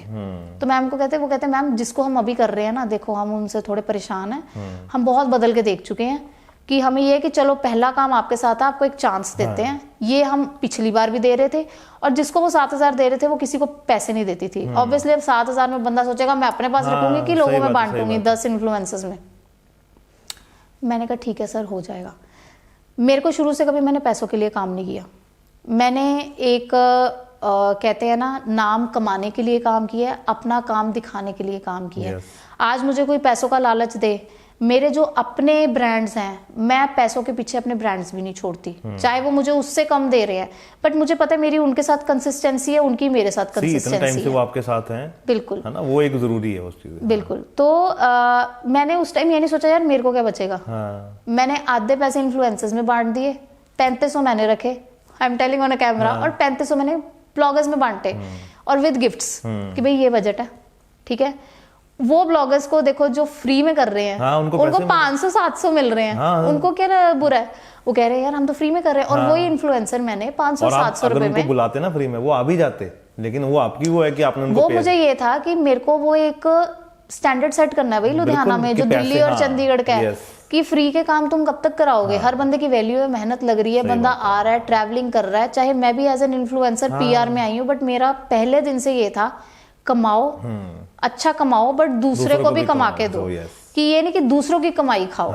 अगर वो हमसे काम करा रहे हैं तो दे ऑल्सो डिजर्व, वो ऐसा कोई काम नहीं हमारे लिए फेवर कर रहे, क्योंकि कंडीशन क्या होती थी, तुमने एग्जीबिशन पे आना भी है, घर पे स्टोरीज डालने तक ठीक है कि एक बटन क्लिक करना स्टोरी डाल दी, बट मुझे ये लगता है एक बटन क्लिक करना स्टोरी डालना नहीं होता। जो हमने फॉलोअर्स कमाए हैं इतने सालों से, वो हमारी मेहनत है, उसके पीछे बहुत हार्डवर्क लगता है। अगर हमारे 10 हमें फॉलो करते हैं तो किसी टाइम पे हमें 2 अनफॉलो भी करते हैं, तो वो हमें 10 के 20 अनफॉलो ना करे, हमें कंटेंट भी वैसा देना पड़ता है कि हाँ वो फॉलो बढ़े, उल्टा नीचे सिंक ना हो जाए। तो वो भी मुझे एक कमाई लगती है। तो मैंने सोचा ठीक है, मेरा शुरू से ये रहा, आधे मैं कमाऊंगी, आधे मैं बांटूंगी, ठीक है, क्योंकि ऑब्वियसली मेरी मेहनत है, मुझे लुक आफ्टर करना है। तो जिनको मैं दे रही थी वो खुश, हाँ हम करेंगे, वो आए भी, विजिट लगनी थी उनकी। तो 7,000 से हुआ, फिर 10,000 हुआ, 10,000 से 15,000 हुआ, 20,000, फिर go on because now it's been 3 years I am with them. So that was my first PR with that Cosmic Blinks exhibition and they are so good. मतलब दोनों sir they are very good. वो मजा आता है ना कि हाँ जी। एक बंदों ने आप पे विश्वास किया है ना, और उसके बाद आज तक वो साथ हैं, है ना। And it was a hit, मतलब जब मैंने की थी इट वाज अ हिट। उनको एग्जीबिशन में फुटफॉल भी बहुत अच्छा मिला, रिस्पांस भी बहुत अच्छा मिला, एग्जिबिटर्स भी आए। एंड उन्होंने फिर मुझे नेक्स्ट दी, उन्होंने नेक्स्ट में मेरे पैसे बढ़ा दिए। मैंने कहा सर ये बजट बहुत कम है, मैंने आपको करके दिखाना था, तो अगर आपको और अच्छा रिजल्ट चाहिए थोड़े पैसे खर्चने पड़ेंगे, वो जरूरी है। We have to make our brands understand कि अगर आपको रिजल्ट अच्छा चाहिए तो आप पैसे खर्चो तो आपको अच्छा ही मिलेगा। अब विराट कोहली को क्यों लेते हैं? बिल्कुल, है ना, क्योंकि उसको पता है विराट कोहली को, मैं कल ही सुन रहा था, वो अपने स्टिकर के जो एमआरएफ का स्टिकर लगाता है उसको 100 करोड़ लेता है। उसको पता है कि स्टिकर से एमआरएफ कितना कमाएगा। बिल्कुल, है ना। तो वही चीज आपके साथ है ना कि अगर मैं आ रही हूँ और मैं अगर इतनी भीड़ लेके आ रही हूँ तो आप भी तो कमाओगे ना उससे, तो मेरा भी हक बनता है कुछ। देखो मुझे ऐसा लगता है कई लोग कैसे हैं, 30,000 से शुरू होते हैं, हम जी पीआर के 30,000 लेंगे, वो कहेंगे जी हमारा तो बजट ही 20,000 है, 10,000 है। हाँ। 30 से 10 पे भी आ जाएंगे, हाँ चलो दे दो, क्या फायदा उसका? आप रेट खराब कर रहे हो उसमें रेट तो खराब हुआ ही, उसके अलावा उनको 10,000 में बेनिफिट ही नहीं मिलेगा। You have to make them understand कि जी हमारी ये फीस है, मैं हमेशा बोलती हूँ ये मेरी फीस है, इसके अलावा ब्लॉगर्स का एक्स्ट्रा। वो काम किया। उसके बाद गोल्डन टोज नेक्स्ट मंथ ही मुझे मिला, उनके साथ मैंने काम करना स्टार्ट किया। Golden toes India is a very good branch of footwears. मैंने उन्हीं के फुटवेयर्स डाले हुए हैं आज भी। तो उनके 5 आउटलेट्स है, हम इनको टैग कर देंगे। उनके 5 आउटलेट्स है, यहाँ पे बठिंडा में भी है, अभी वो चंडीगढ़ में भी प्लान कर रहे हैं, लुधियाना में भी उनके 4 आउटलेट्स हैं। तो they are planning in Jalandhar, Bathinda. तो that's how my journey with Golden Toes started. And अभी भी मैं उनकी पीआर कर रही हूँ। तो उनके कितने साल हो गए? जितने साल मेरे को कॉस्मिक के साथ हुए हैं, I guess it's been like 2 years for now. अभी अच्छा है ना कि आपके जो क्लाइंट हैं वो लॉन्ग रन वाले हैं, वो हाँ ये नहीं है कि आज आ रहे हैं कल जा रहे हैं। हाँ जी। एंड मुझे ऐसा नहीं लगता कि हाँ मैं उनको ग्रांटेड भी लेती हूँ कि हाँ वही काम देना है। मैं अपनी पूरी ट्राई करती हूँ कि हाँ उनका स्टैंडर्ड भी कैसे रेज करना है, अपना भी कैसे रेज करना है, उनको मैंने बिजनेस कैसे देना है। मुझे ये नहीं होता कि आज मुझे ये ब्रांड मिले हैं तो ये तो मेरे पे ही रिलाई करते हैं, इन्होंने मेरे बिना कहीं जाना ही नहीं है। सही बात है। मैं उनको अपना ब्रांड समझती हूँ, बिकॉज उस ब्रांड के साथ मेरा नाम जुड़ा हुआ है। तो मुझे ये है कि मुझे उसको लेट डाउन नहीं करना। चाहे मैं 5 ब्रांड करूं, बट मुझे वो 5 ब्रांड्स को ही अपना 100% देना है, मुझे 10 ब्रांड्स के पीछे नहीं भागना। सही बात है। सो उसके बाद गोल्डन टोज आया। गोल्डन टोज के बाद मैंने कैप्सन्स का एक शूट किया था, उनका भी एक कैंपेन था। That's also a long story. मुझे बहुत लोग पूछते हैं हमारा कैप्शंस करा दो, कैप्शन करा दो। मैंने कहा भाई बहुत पापड़ बेले हैं बहुत कुछ हुआ है, ऐसे मैं रेफर ज़रूर कर दूंगी, हम आगे आगे भेज देते हैं आईडीज़, बट उनका वो क्राइटेरिया नहीं है। तो उनका एक कैंपेन चला था जिसमें 100+ इन्फ्लुएंसर्स ने पार्टिसिपेट किया था, बहुत ज़्यादा थे। उस कैंपेन में हमें एक फॉर्म फिल करना था, उसमें अपनी फ़ोटोज़ और कुछ रील्स वगैरह डालनी थी एंड इंटरेस्ट्स वगैरह लिखने थे। उसके बिहाफ पे हमारी 40 इन्फ्लुएंसर्स की सिलेक्शन होनी थी पैन इंडिया। तो उसमें मैंने वो फॉर्म फिल किया, मेरे पास आया किसी का मैसेज, तो मैंने फिल किया। लुधियाना में से काफ़ियों ने किया था, सिर्फ आई गेस 4 लोग ही आए थे लुधियाना में से भी। और वो कैंपेन में क्या था कि आपने रील बनानी है, दैट वाज नॉट पेड। आपने रील बनानी है, आपकी अगर रील और फोटोज जो भी हमें कंटेंट अच्छा लगा वो सारा कुछ अपने पेज पे डालेंगे। वो दिस दैट करते हैं, देखते हैं कौन सा अच्छा कौन सा नहीं है, सब कुछ वो पोल वोल चलेगा। एंड टॉप 40 इन्फ्लुएंसर्स हम लेंगे। अगर आपका 40 में सिलेक्शन हो जाता है, उसमें से जो टॉप 10 होंगे उनका सबका बैनर लगेगा। फ्यूचर में पेड वर्क वो कैप्शंस के साथ करेंगे। एंड उसके अलावा जो 11 to 20 के बीच में आएंगे उनको कुछ 3,000 के वाउचर्स थे, और 20 to 40 के बीच वालों को 21 to 40 में कुछ नहीं था। तो पहले वो 40 में सिलेक्शन हुआ, हम लुधियाना से 4 लोग थे। तो उसके बाद जब ये सारा कैंपेन चला, सब कुछ हुआ, आई वॉज अमंग टॉप 10। मेरे साथ लुधियाना में एक और लड़की थी, तो हम दोनों के ही पोस्टर्स बैनर्स लगे थे। एक तो ये गिफ्ट था उनकी तरफ से कि आपके कैप्शंस में पोस्टर्स बैनर्स लग रहे हैं। तो अगर आप मेरी रिसेंट कैप्शंस की भी चेक करोगे, उसमें भी मैंने उसमें दिखाया हुआ अपना पोस्टर, और पीछे मैंने लास्ट होर्डिंग में भी लगा हुआ आपका। हाँ जी। तो उसके अलावा अब भी दोबारा नया बन के आ रहा है, what they told me। And तो फोटोशूट भी हुआ इसके लिए? हाँ जी। नहीं, वो हम ही उनको फोटोशूट करवा के देते हैं, तो उसी में से दे चूज कि कौन सी लगानी है। वो कैप्शंस के ही कपड़ों में होता है सारा। तो उसमें आई वॉज इन टॉप 10, मैं और एक और लड़की थी, अब तो शी शिफ्टेड समवेयर, तो हम दोनों के पोस्टर लगे थे और no one else was selected. तो दैट्स हाउ ये कैप्सन्स की जर्नी भी मेरी स्टार्ट हुई वहाँ से। अब कोई भी विंटर कलेक्शन होती है, समर होती है, या कोई भी होता है तो खुशबू जाएगी। नहीं, बहुत इन्फ्लुएंसर्स लेते हैं, बट वो मेरी कैप्सन्स जर्नी मेरी लाइफ में ऐड ऑन हुई है उससे, कि I achieve that thing and poster मिला। उसके बाद हमें हाँ वाउचर भी मिला था, 5000 का था, कि जो टॉप 10 में आएंगे तो उनको कुछ वाउचर मिलेगा 5000 का, they can shop, and plus उनके बैनर वगैरह लगे थे, and that's how it started. Now it's paid work. इससे ये है ना कि आपकी देखो ब्रांड वैल्यू कितनी बनती है, मतलब कि अगर आपके कहीं पोस्टर लगे हुए हैं, उनको पता लग रहा है कि ये खुशबू है ना यार, ये बिल्कुल। जब मैंने इसका किया कैप्सन्स का, उसके बाद मुझे फैशन ब्रांड्स बहुत आए। जैसे उससे पहले मैं मेकअप आर्टिस्ट के कर रही थी, मैं उससे पहले PR ये कॉस्मेटिक एग्जीबिशन वगैरह के कर रही थी, but when you are a captions face, ठीक है, तो तब लोगों को ज्यादा अवेयरनेस आती है, ज्यादा पता लगता है। जब कोई ग्रैंड वॉक में जा रहा है, मेरा फोटो देख रहा है, उनको पता है आपको कहीं देखा है। खुशबू तो पहले भी लुधियाना में थी, लेकिन खुशबू को लुधियाना वाले ब्रांड को नहीं पता, लेकिन बाहर से आके किसी कंपनी लगा, अच्छा इससे भी करवा सकते थे। एंड आई डोंट से कि हाँ ठीक है, मुझे ऐसा नहीं है कि मुझे कैप्सन से बहुत काम मिला। रीजन इज कि कोई उनकी पोस्ट पे मेरे को देख रहा है, दे आर कॉन्टेक्टिंग मी, ठीक है, कोई मेरी पोस्ट से देख रहा है कि अच्छा मैंने कैप्शंस जैसा ब्रांड किया। व्हेन पीपल आस्क यू यार हमें भी कराओ, तो उसकी वर्थ तब पता चलती है कि हाँ दे नीडेड इट एंड मेरे को मिला, and that's a blessing and I should cherish it. कि ऐसी कोई चीज जो लोग भी चाहते हैं, that is something really important. कि और मैं कभी भी ऐसे नहीं करती कि हाँ, मेरी रील्स जब भी मैं डालती हूँ ना, I get a call from captions की आज रील बनानी है, ये बनानी है। Every time they like it. वो कहते हैं यार इट्स टू गुड, ये वो हाँ ऐसी बनानी है। एंड वो कहते हैं you are the best influencer, कि तुम्हारे साथ ना हमें सिर खपाई नहीं करनी पड़ती। एंड आई फील ग्रेट कि हाँ ठीक है, इवन आफ्टर 2 years वो चीज उनको ऐसे लगता है कि हाँ ठीक है, मैं जस्टिस कर रही हूँ उनके ब्रांड के साथ। तो कैप्शंस देन मैंने रोडीज का एक शूट किया, रोडीज कॉफी हाउस जब ओपन हुआ लास्ट ईयर, तो उन्होंने 5 इन्फ्लुएंसर्स लुधियाना से लिए थे, तो दे चोज फ्यू प्रोफाइल्स। तो उसका मैंने क्लॉक टावर के पास शूट किया था, वो बहुत हाइप किया था, बॉम्बे में लोगों ने बहुत पसंद किया। एंड जब फिर ओपनिंग हुई, रणविजय आया, तो उन्होंने मुझे वहां पे बुलाया कि हमें 2 इन्फ्लुएंसर चाहिए अच्छे फेस वाले, जिसको हमने रणविजय के साथ वहां पे वो कराना है राउंड। तो they called me there also, opening में मैं थी। एंड दैट्स हाउ मैं रोडीज की टीम से मिली, साहिल से मिली, and this journey started. Then पहले मैं एज मतलब कि ऐसे ब्रांड्स के साथ काम करना ना, because they are very professional. See I have chosen very few brands, ऐसा नहीं मेरे को ब्रांड्स के ऑफर नहीं है, कॉल आती होगी आपको, बट बहुत सिलेक्टिव ब्रांड्स मैंने चूज किए हैं। आई चूज, मैं आपको कोई बोलती हूँ ना, कोई मुझे लोकल ब्रांड भी दे, मैं उनको कहती हूँ मैं आपकी रील बना दूंगी, ठीक है, दीज आर माई चार्जेस। पता है लोकल ब्रांड्स की प्रॉब्लम क्या है, दे डोंट नो टू पे। मतलब वो इतनी वो चिक चिक करेंगे कि ये कम कर लो, वो कम कर लो, लेस कर दो। एक ये भी प्रॉब्लम आती होगी खुशबू कि अरे मैडम हमने आपसे रील बनवाई थी, सेल तो हुई नहीं।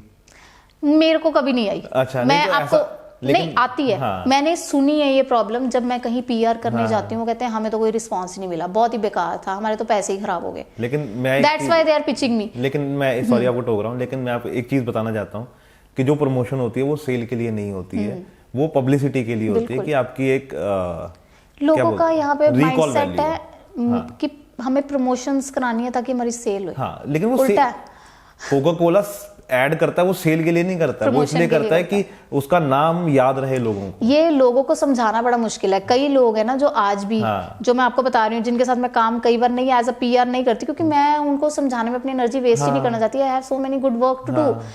वो अगर ये चीज बोले जी हमें प्रमोशन अपनी सेल करानी है, वो कहीं कल को सेल नहीं हुई। अब ऐसे कितने हमारे पास लोग आते हैं, आप हमारे ये 10 पीस सेल करा दो, हम 300 देंगे, 400। मैं कहती हूँ भाई इतना तो मैं इससे ज्यादा तो रील का ले लेती हूँ, तुमसे मैं 3000 में क्या कमाऊंगी। एंड मेरे रील के चार्जेस, मेरे कमर्शियल्स ही बहुत डिफरेंट है, ठीक है। वो तब मैं उस टाइम पे व्हेन आई वाज ऑन 7 और 10,000, मैं तब 5,000 चार्ज कर रही थी, तब तो स्टिल इट इज डिफरेंट। तो मैं 200-250 का काम क्यों करूँ, मैं अपनी एनर्जी नहीं वेस्ट करती उसमें। इधर आई पिक PR, ठीक है, ऐसे ब्रांड्स की कि आप या तो अपना ब्रांड सौंप दो, करके देख लो मुझे, ठीक है। पहले तुम अपना थोड़ा सा बजट बढ़ाओ, अगर रिजल्ट चाहिए, उसके बाद अगर रिजल्ट मिल गया फिर मैं अपना बजट बताऊंगी नेक्स्ट टाइम। सही बात है। तो इट्स लाइक दैट। अगर कोई नहीं उसको सरेंडर करता तो मैं कहती हूँ ओके नो प्रॉब्लम, और ऑप्शंस कर लो, मतलब विद ड्यू रिस्पेक्ट। बट मैं ऐसे काम नहीं पकड़ती। तो बस ये वाईकॉम वालों के साथ भी मेरा वैसे ही कनेक्शन बना। देन पहले एज एन इन्फ्लुएंसर कर रही थी तो कुछ, then they called me for PR, हमारी 1-2 बार मीटिंग हुई and it went really well, मतलब it's like my team now. And उसके बाद बहुत ब्रांड्स आए, रॉयल सागा एग्जीबिशन है, वो भी मेरी फिक्स एग्जीबिशन है, मैं करती रहती हूँ। एंड इसके अलावा मैं मोनालिसा स्टोर्स के शूट करती रहती हूँ, वी हैव सीन बहुत ऐसे ब्रांड्स हैं जिनके साथ मेरा परमानेंटली काम चल रहा है। तो आई चूज वेरी सिलेक्टिवली कि मैं उन ब्रांड्स के साथ काम करती नहीं हूँ कि मुझे पता है ये उससे PR करा रहे हैं, बट फॉर द टाइमिंग इन्होंने मुझसे कुछ मोटिव लेना है। एंड वो लोग होते भी कैसे हैं, देखो जो मोस्टली PR है ना, वो तुम्हें गिफ्ट्स दे देंगे लोगों को, ठीक है, पैसे नहीं देते। मैं उनके साथ काम ही नहीं करती। मुझे कल भी कहीं का इनवाइट आया हुआ था, परसों भी आया हुआ था, they have invited me, if I visit they will provide me some gift. मैं नहीं जाती, गिफ्ट तो मुझे घर भी आ जाते हैं। हाँ, सही बात है। अगर मैं आज काम कर रही हूँ, इसमें ये नहीं है कि हाँ मुझे घमंड है, it's just that it's value of your work and your presence. सही बात है कि आज तुम हर जगह अवेलेबल होने लग गए तो तुम्हारी वैल्यू नहीं बनेगी, नहीं रहेगी। तो अगर मुझे 4 जगह का आता है ना, मुझे इनवाइट भी आता है, मैं नहीं जाती। हाँ, कोई मेरे बहुत नोन है, मेरे बहुत अच्छे रिलेशंस हैं, डेफिनेटली गो, मैं उसमें ऐसे पैसे नहीं देखती, but when it comes to work, तुम्हें कोई बेनिफिट मेरे से है तो आई डोंट गो। सही बात है, लेकिन वो जरूरी भी है ना। शाहरुख खान ने अपना ब्रांड खुद बनाया। आज वो अगर 100 करोड़ चार्ज कर रहा है या 50 करोड़ चार्ज कर रहा है एक फिल्म के, तो उसने वो अपनी हैसियत बनाई है ना। तो अगर हम आज मांग रहे हैं तो वो हमने खुद मेहनत करी है, वो हमारी मेहनत है ना, तो हम क्यों ना चार्ज करें, वो उतना तो हक बनता है। बिकॉज आई बिलीव कि मैं पूरी कोशिश करती हूँ कि उनको वैल्यू ऑफ मनी दूँ, ठीक है। एंड मेरे साथ जो इन्फ्लुएंसर्स भी जुड़े हुए हैं, मैं उनको भी पेड वर्क देती हूँ, मैंने कभी नॉन पेड काम नहीं कराया, ठीक है। अगर मैंने कोई नॉन पेड ऐसे कराया भी है तो उसमें मुझे शायद पेमेंट नहीं मिल रही होगी, एंड वो नॉन पेड ऐसा नहीं होगा कि हाँ मैं उनको मतलब एक्सप्लॉइट कर रही हूँ। I have invited for some dinner, good dinner in a 5-star hotel, and they are eating something and they are just putting stories. मैं ऐसे कभी रील नहीं डलवाती, बिकॉज मैं खुद ही नहीं डालती। तो मुझे वो बहुत जो मैं खुद नहीं करती, मैं दूसरों से नहीं कराती। कोई मुझे बैठे स्टोरी बोल दे, अब कई बार किसी के मुंह लिहाजी स्टोरी भी मेरी पेड है, मेरे को करनी पड़ती है कि हाँ आई हैव सम रिलेशंस, तो ठीक है कभी कभी डाल देती हूँ। सही बात है। तो ऐसे ही दे आर विद मी, अगर वो मुझे बोलते हैं मैं भी कभी डाल देती हूँ, और मैं बोलूँगी वो भी डाल देंगे, बट रील मैं हमेशा अपने ब्रांड्स को कह देती हूँ सर वो तो पेड हुई। हाँ, सही बात है। इवन मेरे photographer, I have my team, I have a manager, I have editors, I have my photographers, उनसे भी किसी मेरे PR वालों ने भी अगर एक्स्ट्रा वर्क लेना, मैं उनको कह देती हूँ सर ये काम वो कर देगा, दिस इज एक्स्ट्रा, उसकी मेहनत है। सही बात है, सही बात। तो अगर उन्होंने रील्स बनवानी है, मैं शूट करा रही हूँ, अगर उन्होंने वो फोटो शूट कराना है तो मैं कह दूंगी सिर्फ फोटो शूट स्टूडियो में होगा, उसके एक्स्ट्रा होंगे। तो ठीक है वो खुद दे दो, जैसे मर्जी कर लो, I don't mind, I am worried about my fees. उसके अलावा मेरे को जिसके होते हैं मैं सबके बता देती हूँ कि इसको देने हैं तो देने ही पड़ेंगे। सही बात, सही बात। हम ऐसे फेवर नहीं ले सकते। तो आई थिंक वो स्टैंडर्ड तुम्हें खुद सेट करना पड़ता है, कंपनियां फ्री थोड़ा देंगी किसी को। बिल्कुल। और ये चीज़ ना मार्केट कई ऐसे लोगों ने खराब की हुई है, 500 में, 1000 में जाके, और ब्रांड्स को लगता है लाए हम तो 1000 में बुला लेते हैं, बट अगर वो थॉट देना सोचे, वो 1000 में उनको रिजल्ट नहीं मिलता। वो तो इसीलिए तो फिर वो कहते हैं कि हमारे रिजल्ट नहीं है, क्योंकि आप ठीक से काम ही नहीं करवा रहे। आप 20 लोग 10,000 में बुला लोगे, 500-700 दे के खिला दोगे, बट वो उतना नहीं आएगा। अगर वही आप 20,000 4 लोगों में बांट दो ना, वो 4 लोग आपको इतना बिजनेस दे देंगे। 5-5 हज़ार की जो रील लेगा ना, उसकी आप सोचो उसकी नीश और उसकी कम्युनिटी कैसी होगी जो 5,000 ले रहा है। सही बात है। तो वो अपनी कोई चीज की तो वैल्यू डाल के ही ले रहा है ना। सी अब अगर खुशबू ने कोई पोस्ट डाली है ना किसी एग्जीबिशन की, तो खुशबू के ग्रुप में कम से कम मेरे को लगता है कि 20,000 या 25,000 तो ऐसी लेडीज होंगी जो उस एग्जीबिशन में आके सेल करके जाएंगी, मतलब कि परचेज ज्यादा एग्जीबिशन में ऐसे नोन फेसेस आते हैं जो मुझे वहां पे मिलते हैं, हम यूजुअली नहीं मिलते वहां पे। हेलो हाय होती है, कितने हमारे किट्टी ग्रुप्स हैं, कितने मतलब स्कूल की मेरी फ्रेंड्स हैं जो स्कूल में पढ़ती थी, बैचमेट्स हैं, ठीक है, वो आते हैं वहां पे। वो पता लगता है कि हाँ ठीक है, उन्होंने व्हाट्सएप या कहीं से देखा ही होगा तभी वो आए हैं, किसी ना किसी की तो इन्फॉर्मेशन मिले। क्योंकि मेरे जो ये है एग्जीबिशन वाले, इनके बहुत बड़े बड़े लीव बेरी पे होर्डिंग्स भी नहीं लगते। हमारी प्रमोशंस ही ऐसे होती हैं, हम सोशल मीडिया पे ही करते हैं।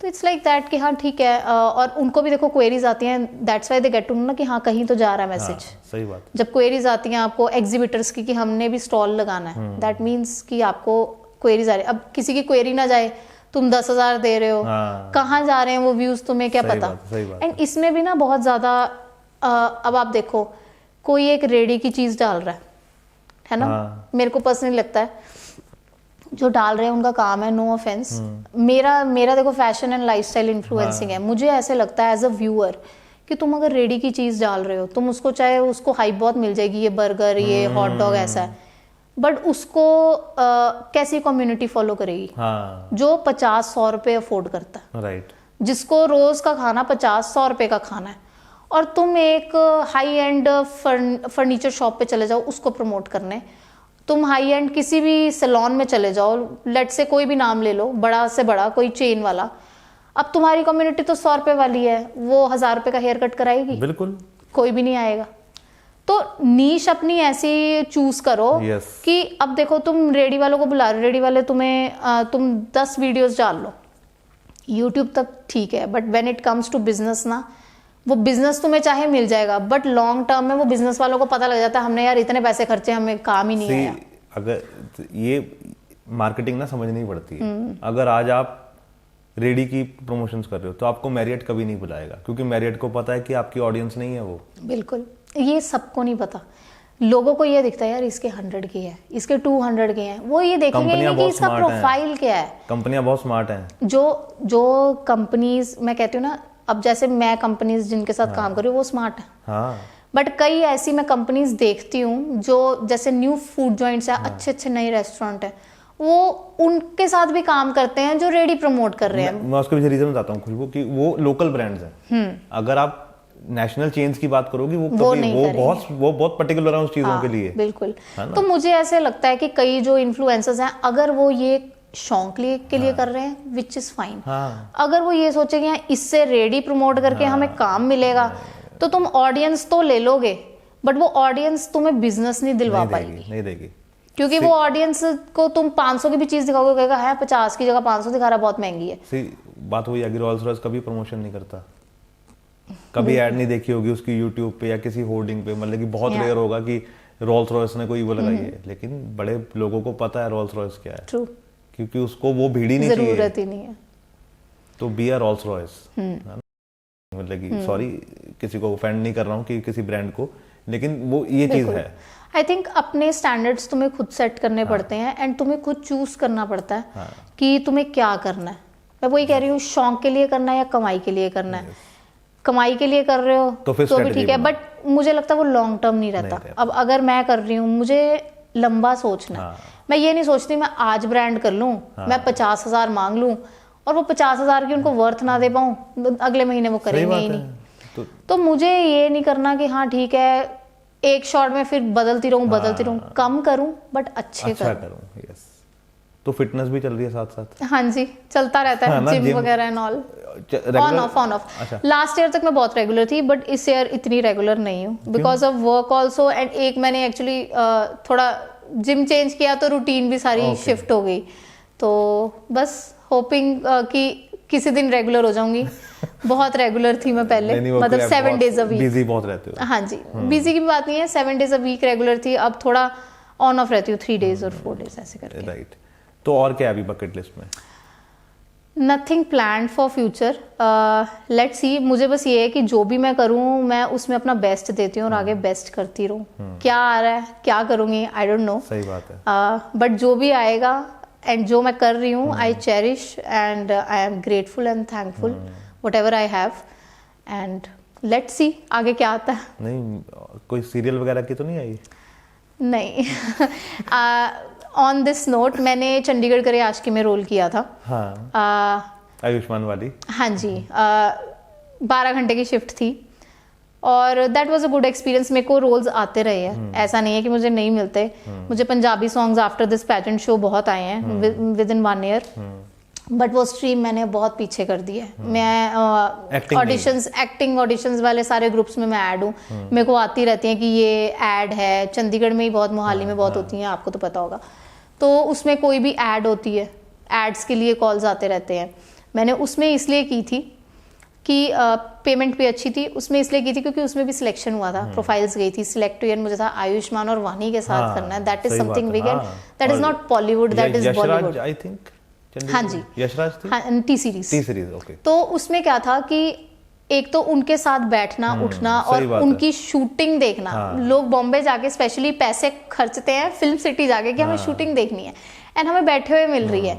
एंड द प्रॉब्लम वाज जब मैं इस इंडस्ट्री में गई ना, मुझे offers I, but what I felt कि लोग पैसे ही नहीं देते हैं। मुझे स्टार्टिंग में ऑफर्स आई, कहते मैम फ्री में करना पड़ेगा। अच्छा मैम आप ऐसे करो, क्या पैसे दोगे, 50,000 दोगे, आपको ना इसके साथ हम ले लेते हैं, उसके साथ, मतलब मैं सिंगर्स के नाम नहीं लूंगी, 1 लाख दे दो, 50,000 दे दो। मैंने कहा व्हाट्स द फन, पैसे दे के अपना काम कराना, मतलब कहते आप फेमस हो जाओगे, 1-2 गानों में भी फेमस हो गए। मैंने ये देखा कि जब तक तुम ऐसे फेमस होने के लिए 10-20 गाने नहीं करते ना, और उसमें से एक हिट नहीं चले जाता, तुम फेमस नहीं होते। मन की शांति, वो तो है ही, वो तो है ही। मैंने कभी पैसे देके कोई काम नहीं कराया, तो मुझे वो कभी ऐसे नहीं लगा कि तुम्हें अपनी वर्थ पता होनी चाहिए कि हम पैसे देके काम करा रहे हैं, उसमें क्या फन है। ठीक है, कोई हमें दे, जैसे मैंने आपको पहले बताया, पहला काम मुझे 7,000 का मिला, तो उससे तुम्हें अपनी वर्थ पता लगती है, एंड ये पता लगता है कि जिस काम में तुम्हें इज्जत मिलती है ना, वो करो। बिल्कुल, ठीक है, एंड तुम इज्जत कमाने के लिए आफ्टर ऑल काम कर रहे हो। सही बात है। तो मुझे ये लगा कि ठीक है, मुझे ऐसे काम नहीं करने कि जिसमें मैं 50,000 दे के जाऊँ, फ्री में करूँ। मुझे बहुत ऑफर्स आई, मुझे एक ऑफर भी आई थी एक सीरियल की जो मोहाली या खरड़ में सेटअप लगा था। वो कहते थे कि 4 दिन आपको सीरियल के लिए वो करना है। पता नहीं जी पंजाबी के सीरियल्स पीछे शूट हुए थे लास्ट ईयर या 1.5 ईयर अगो। तो उसमें क्या था, मंडे टू थर्सडे आपका होगा 12 आवर्स का शिफ्ट, और फ्राइडे सैटरडे संडे नहीं होगा। एंड पैसे भी वो दे रहे थे like 2500 per day. Okay. And उनको ये था कि हमने 90 डेज का शूट करना है, उसके बाद हम देखेंगे। बट देन फिर मुझे ये हुआ कि यार मैं 1000 रुपये लगा के जाऊंगी 12 घंटे, और आके मैं इतनी थकी होंगी कि सुबह 5 बजे 7-8 बजे मैं निकल रही हूँ, 10 बजे मैं घर पहुंची, सुबह 5 बजे फिर निकल रही हूँ, 7 बजे मुझे वहां पहुंचना है। चंडीगढ़ में रहना पड़ेगा मुझे, मैं चंडीगढ़ में रह नहीं सकती कि ठीक है 3 महीने छोड़ के अपनी लाइफ, मतलब मेरी एक फैमिली है, ठीक है, तो मुझे वो प्रायोरिटीज चूज करनी होती हैं जब, तो ये होता है कि जहां तक मैं, देखो मैं जाती हूँ, मैं दिल्ली भी जाती हूँ, चंडीगढ़ भी जाती हूँ, बठिंडा भी जाती हूँ काम करने, लुधियाना भी करती हूँ, मैं पीछे दुबई भी गई हूँ। ठीक है, तो जहां पे वो बात रहती है ना 1 हफ्ते 3-4 दिन 10 दिन की चलता है, वो तो ठीक है। बट जब बहुत लंबा टाइम है कि तुम्हें पता ही नहीं है, और कॉन्ट्रैक्ट तुमने साइन कर लिया, you can not back out, तो मैंने वो भी नहीं किया कि ठीक है 2500 मिल रहे थे चाहे पर डे, बट उसमें मेहनत मेरी उतनी थी, एंड मेरा लाइफस्टाइल उसके साथ मैच नहीं हो रहा था। जब काम मिला भी, बट फिर मैंने ऑप्ट नहीं किया, क्योंकि मुझे ये लगा कि बॉलीवुड इंडस्ट्री इतना पैसा नहीं देती। वो कहते हैं कि आप लगा दो जो मीडियोकर्स होते हैं, तो आपको हम ब्रेक दे देंगे। बॉलीवुड में मेरे को पैसे भी अच्छे मिले, चाहे छोटा रोल था, बट सीखने को बहुत मिला। मतलब वो मैं ऐसी मोमेंट है कि अगर मैं ना करती, मैं सोचती मैं रिग्रेट करूंगी। मैंने बहुत सीखा। 100 लोगों की टीम, मतलब जब वो स्टार्ट कर रहे हैं और जब पैकअप कर रहे हैं, वो 100 क्लैप्स, ठीक है, और सामने तुम्हारे सारा शूट हो रहा है, इस एंगल से हो रहा है, उस एंगल से हो रहा है, सामने से हो रहा है, तुम्हारे 4-4 शॉट एक ही सीन के लिए जा रहे हैं, और जब वो पूरी पिक्चर बन के आती है, हम कहीं देखते हैं ये तो सीन ही नहीं इन्होंने डाला, कि सारे कट कर दिए। तो काफी चीजें सीखने को मिलती है, शूट होता कैसे है, एंड जो रिस्पेक्ट होती है ना तुम्हारी एक एक्टर्स के लिए, और पूरी टीम जो पीछे लगी होती है, बहुत बढ़ जाती है। बहुत ज्यादा। मेकअप आर्टिस्ट होते हैं, तुम्हारे कपड़ों के ट्रंक होते हैं, वहां पे वैनिटी वैन्स हमें दी गई थी। It was a very good experience. वो मजा आता है ना कि जो मैंने एक वो छोड़ा था बालाजी वाला, वो पूरा हो गया। मैंने वो एसेंस ले लिया बेसिकली, कि जो वो भी मेरे पास आना था, तो वो भी मैंने एसेंस लाइफ का एक टेस्ट किया हुआ है। कि हयात में हुआ था शूट, वैनिटी वैन में बैठ के, ठीक है, अपना वहां पे ही हमारे कपड़े वपड़े, मेकअप वगैरह, everything was there, so it was fun. Ayushmann से मिलना है तो वो मजा आता है। मतलब मैं सोचती हूँ कि God was very kind and grateful to me. मैं जो चीज़ बहुत मन से चाहती हूँ ना, मैं जो सोच लेती हूँ कि ये करना है, तो वो हो जाती है। कई बार मैं सोचती हूँ यार ये नहीं हुआ, बट मैं शायद सोचती हूँ कि हाँ ये मैंने इतने मन से चाही नहीं तो नहीं हुई। मैं बॉम्बे गई थी फर्स्ट टाइम, तो मुझे जॉन से मिला है, मैं die hard fan of John. तो मैंने सोचा जाना है, मेरे हस्बैंड आपके लिए बैठा ना, वो यहाँ पे नहीं होते, तो मैं उसके घर के बाहर चली गई उसको मिलने, 1 घंटा वेट की। अच्छा। तो पहले तो उसके गार्ड ने बोला यहाँ पे नहीं है नहीं ये वो, फिर बाद में सर ऊपर ही है, वो देखो वहाँ पे जिम है उनका, यहाँ पे फ्लैट है। सुबह 4 बजे बैंड्रा में ना वॉक करने जाते हैं। अच्छा। मैं सबको होटल से उठाऊँ, 4 बज रहे हैं मैं जॉगिंग करने जाना है, मैंने मिलना है, कोई नहीं उठा। देन मैंने कहा आपने मिस करा दिया, और उस दिन मेरा लास्ट डे था, उसके बाद हमने गोवा जाना था। तो हम सिद्धिविनायक मंदिर जा रहे हैं, जाते जाते कोई टाइम लगना था या लाइन लगी हुई थी, पता नहीं क्या था, तो हम उधर से ही निकलने लगे। पास ही था जहाँ पे उनका ऑफिस है। मैं कहा एक बार देखते जाते हैं। तो मेरे समझ कहते चलिए इसकी अभी इच्छा पूरी कर दे, क्योंकि माइंड में ये चीज़ हो गई थी कि हाँ ही इज़ इन बॉम्बे, तो मैं मिल सकती हूँ। तो हम खार गए, ऑफिस में बाहर गए, कहते अंदर ही है सर। तो बस थोड़ी शांति में, कहीं तो बाहर निकलेगा, मैं मिल के जाऊंगी। तो मैंने बुके लिया, ये लाओ वो लाओ। तो ही सेड उनका कहते ये सर मिलते हैं, अगर 5 बजे भी मीटिंग से फ्री हुए ना, ये हमेशा मिलते हैं, कोई ऐसे आता है। लकीली वहाँ पे भी इतनी वेट नहीं करनी पड़ी, 20-25 मिनट हुए, उनकी मीटिंग ख़त्म हो गई, कोई किसी डायरेक्टर प्रोड्यूसर के साथ थी। एंड ही जस्ट सॉ कि बाहर ऐसे 2 लेडीज़, हम 2 कपल गए थे कि खड़े हैं। उन्होंने बोला पहले उनको भेजो, बाकी सारे छड़े लड़के थे, वो भी हमें देख के रुक गए कि अच्छा जॉन सर अंदर है। तो हम अंदर गए, ही ग्रीटेड अस सो वेल, मतलब वो बातें करते रहे, कहाँ से आए हो, कितने दिन हो गए, and he so down to earth, he was in his chappals and hoodie, and it was like हाँ ड्रीम कम ट्रू। ये सोच के आई थी ये हो गया, बस मेरा ट्रिप सक्सेसफुल, कुछ दो ना दो, इट्स डन। जॉनी से मिलनी हो बस, जिंदगी से हो गई है। मतलब इट वाज लाइक मेरे पहले दिन से थॉट, मैं बॉम्बे गई ना, मैं जॉन से मिलके आऊंगी, and I click pictures, and मतलब हम 5 मिनट खड़े रहे, and he was so humble. उन्होंने कहा मेरे ऑफिस में ऊपर इनका बुके रखो, मैंने सारा बताया कि ऐसे ऐसे, तो इट वाज ग्रेट। नहीं वो जो अभी चल रहा है ना कि ये शूटिंग वाला भी और एक्टिंग वाला, ये होगा पूरा, वो आपकी टर्म्स पे हो जाएगा किसी दिन, लेकिन उसमें वो जाएगा नहीं, वो आएगा।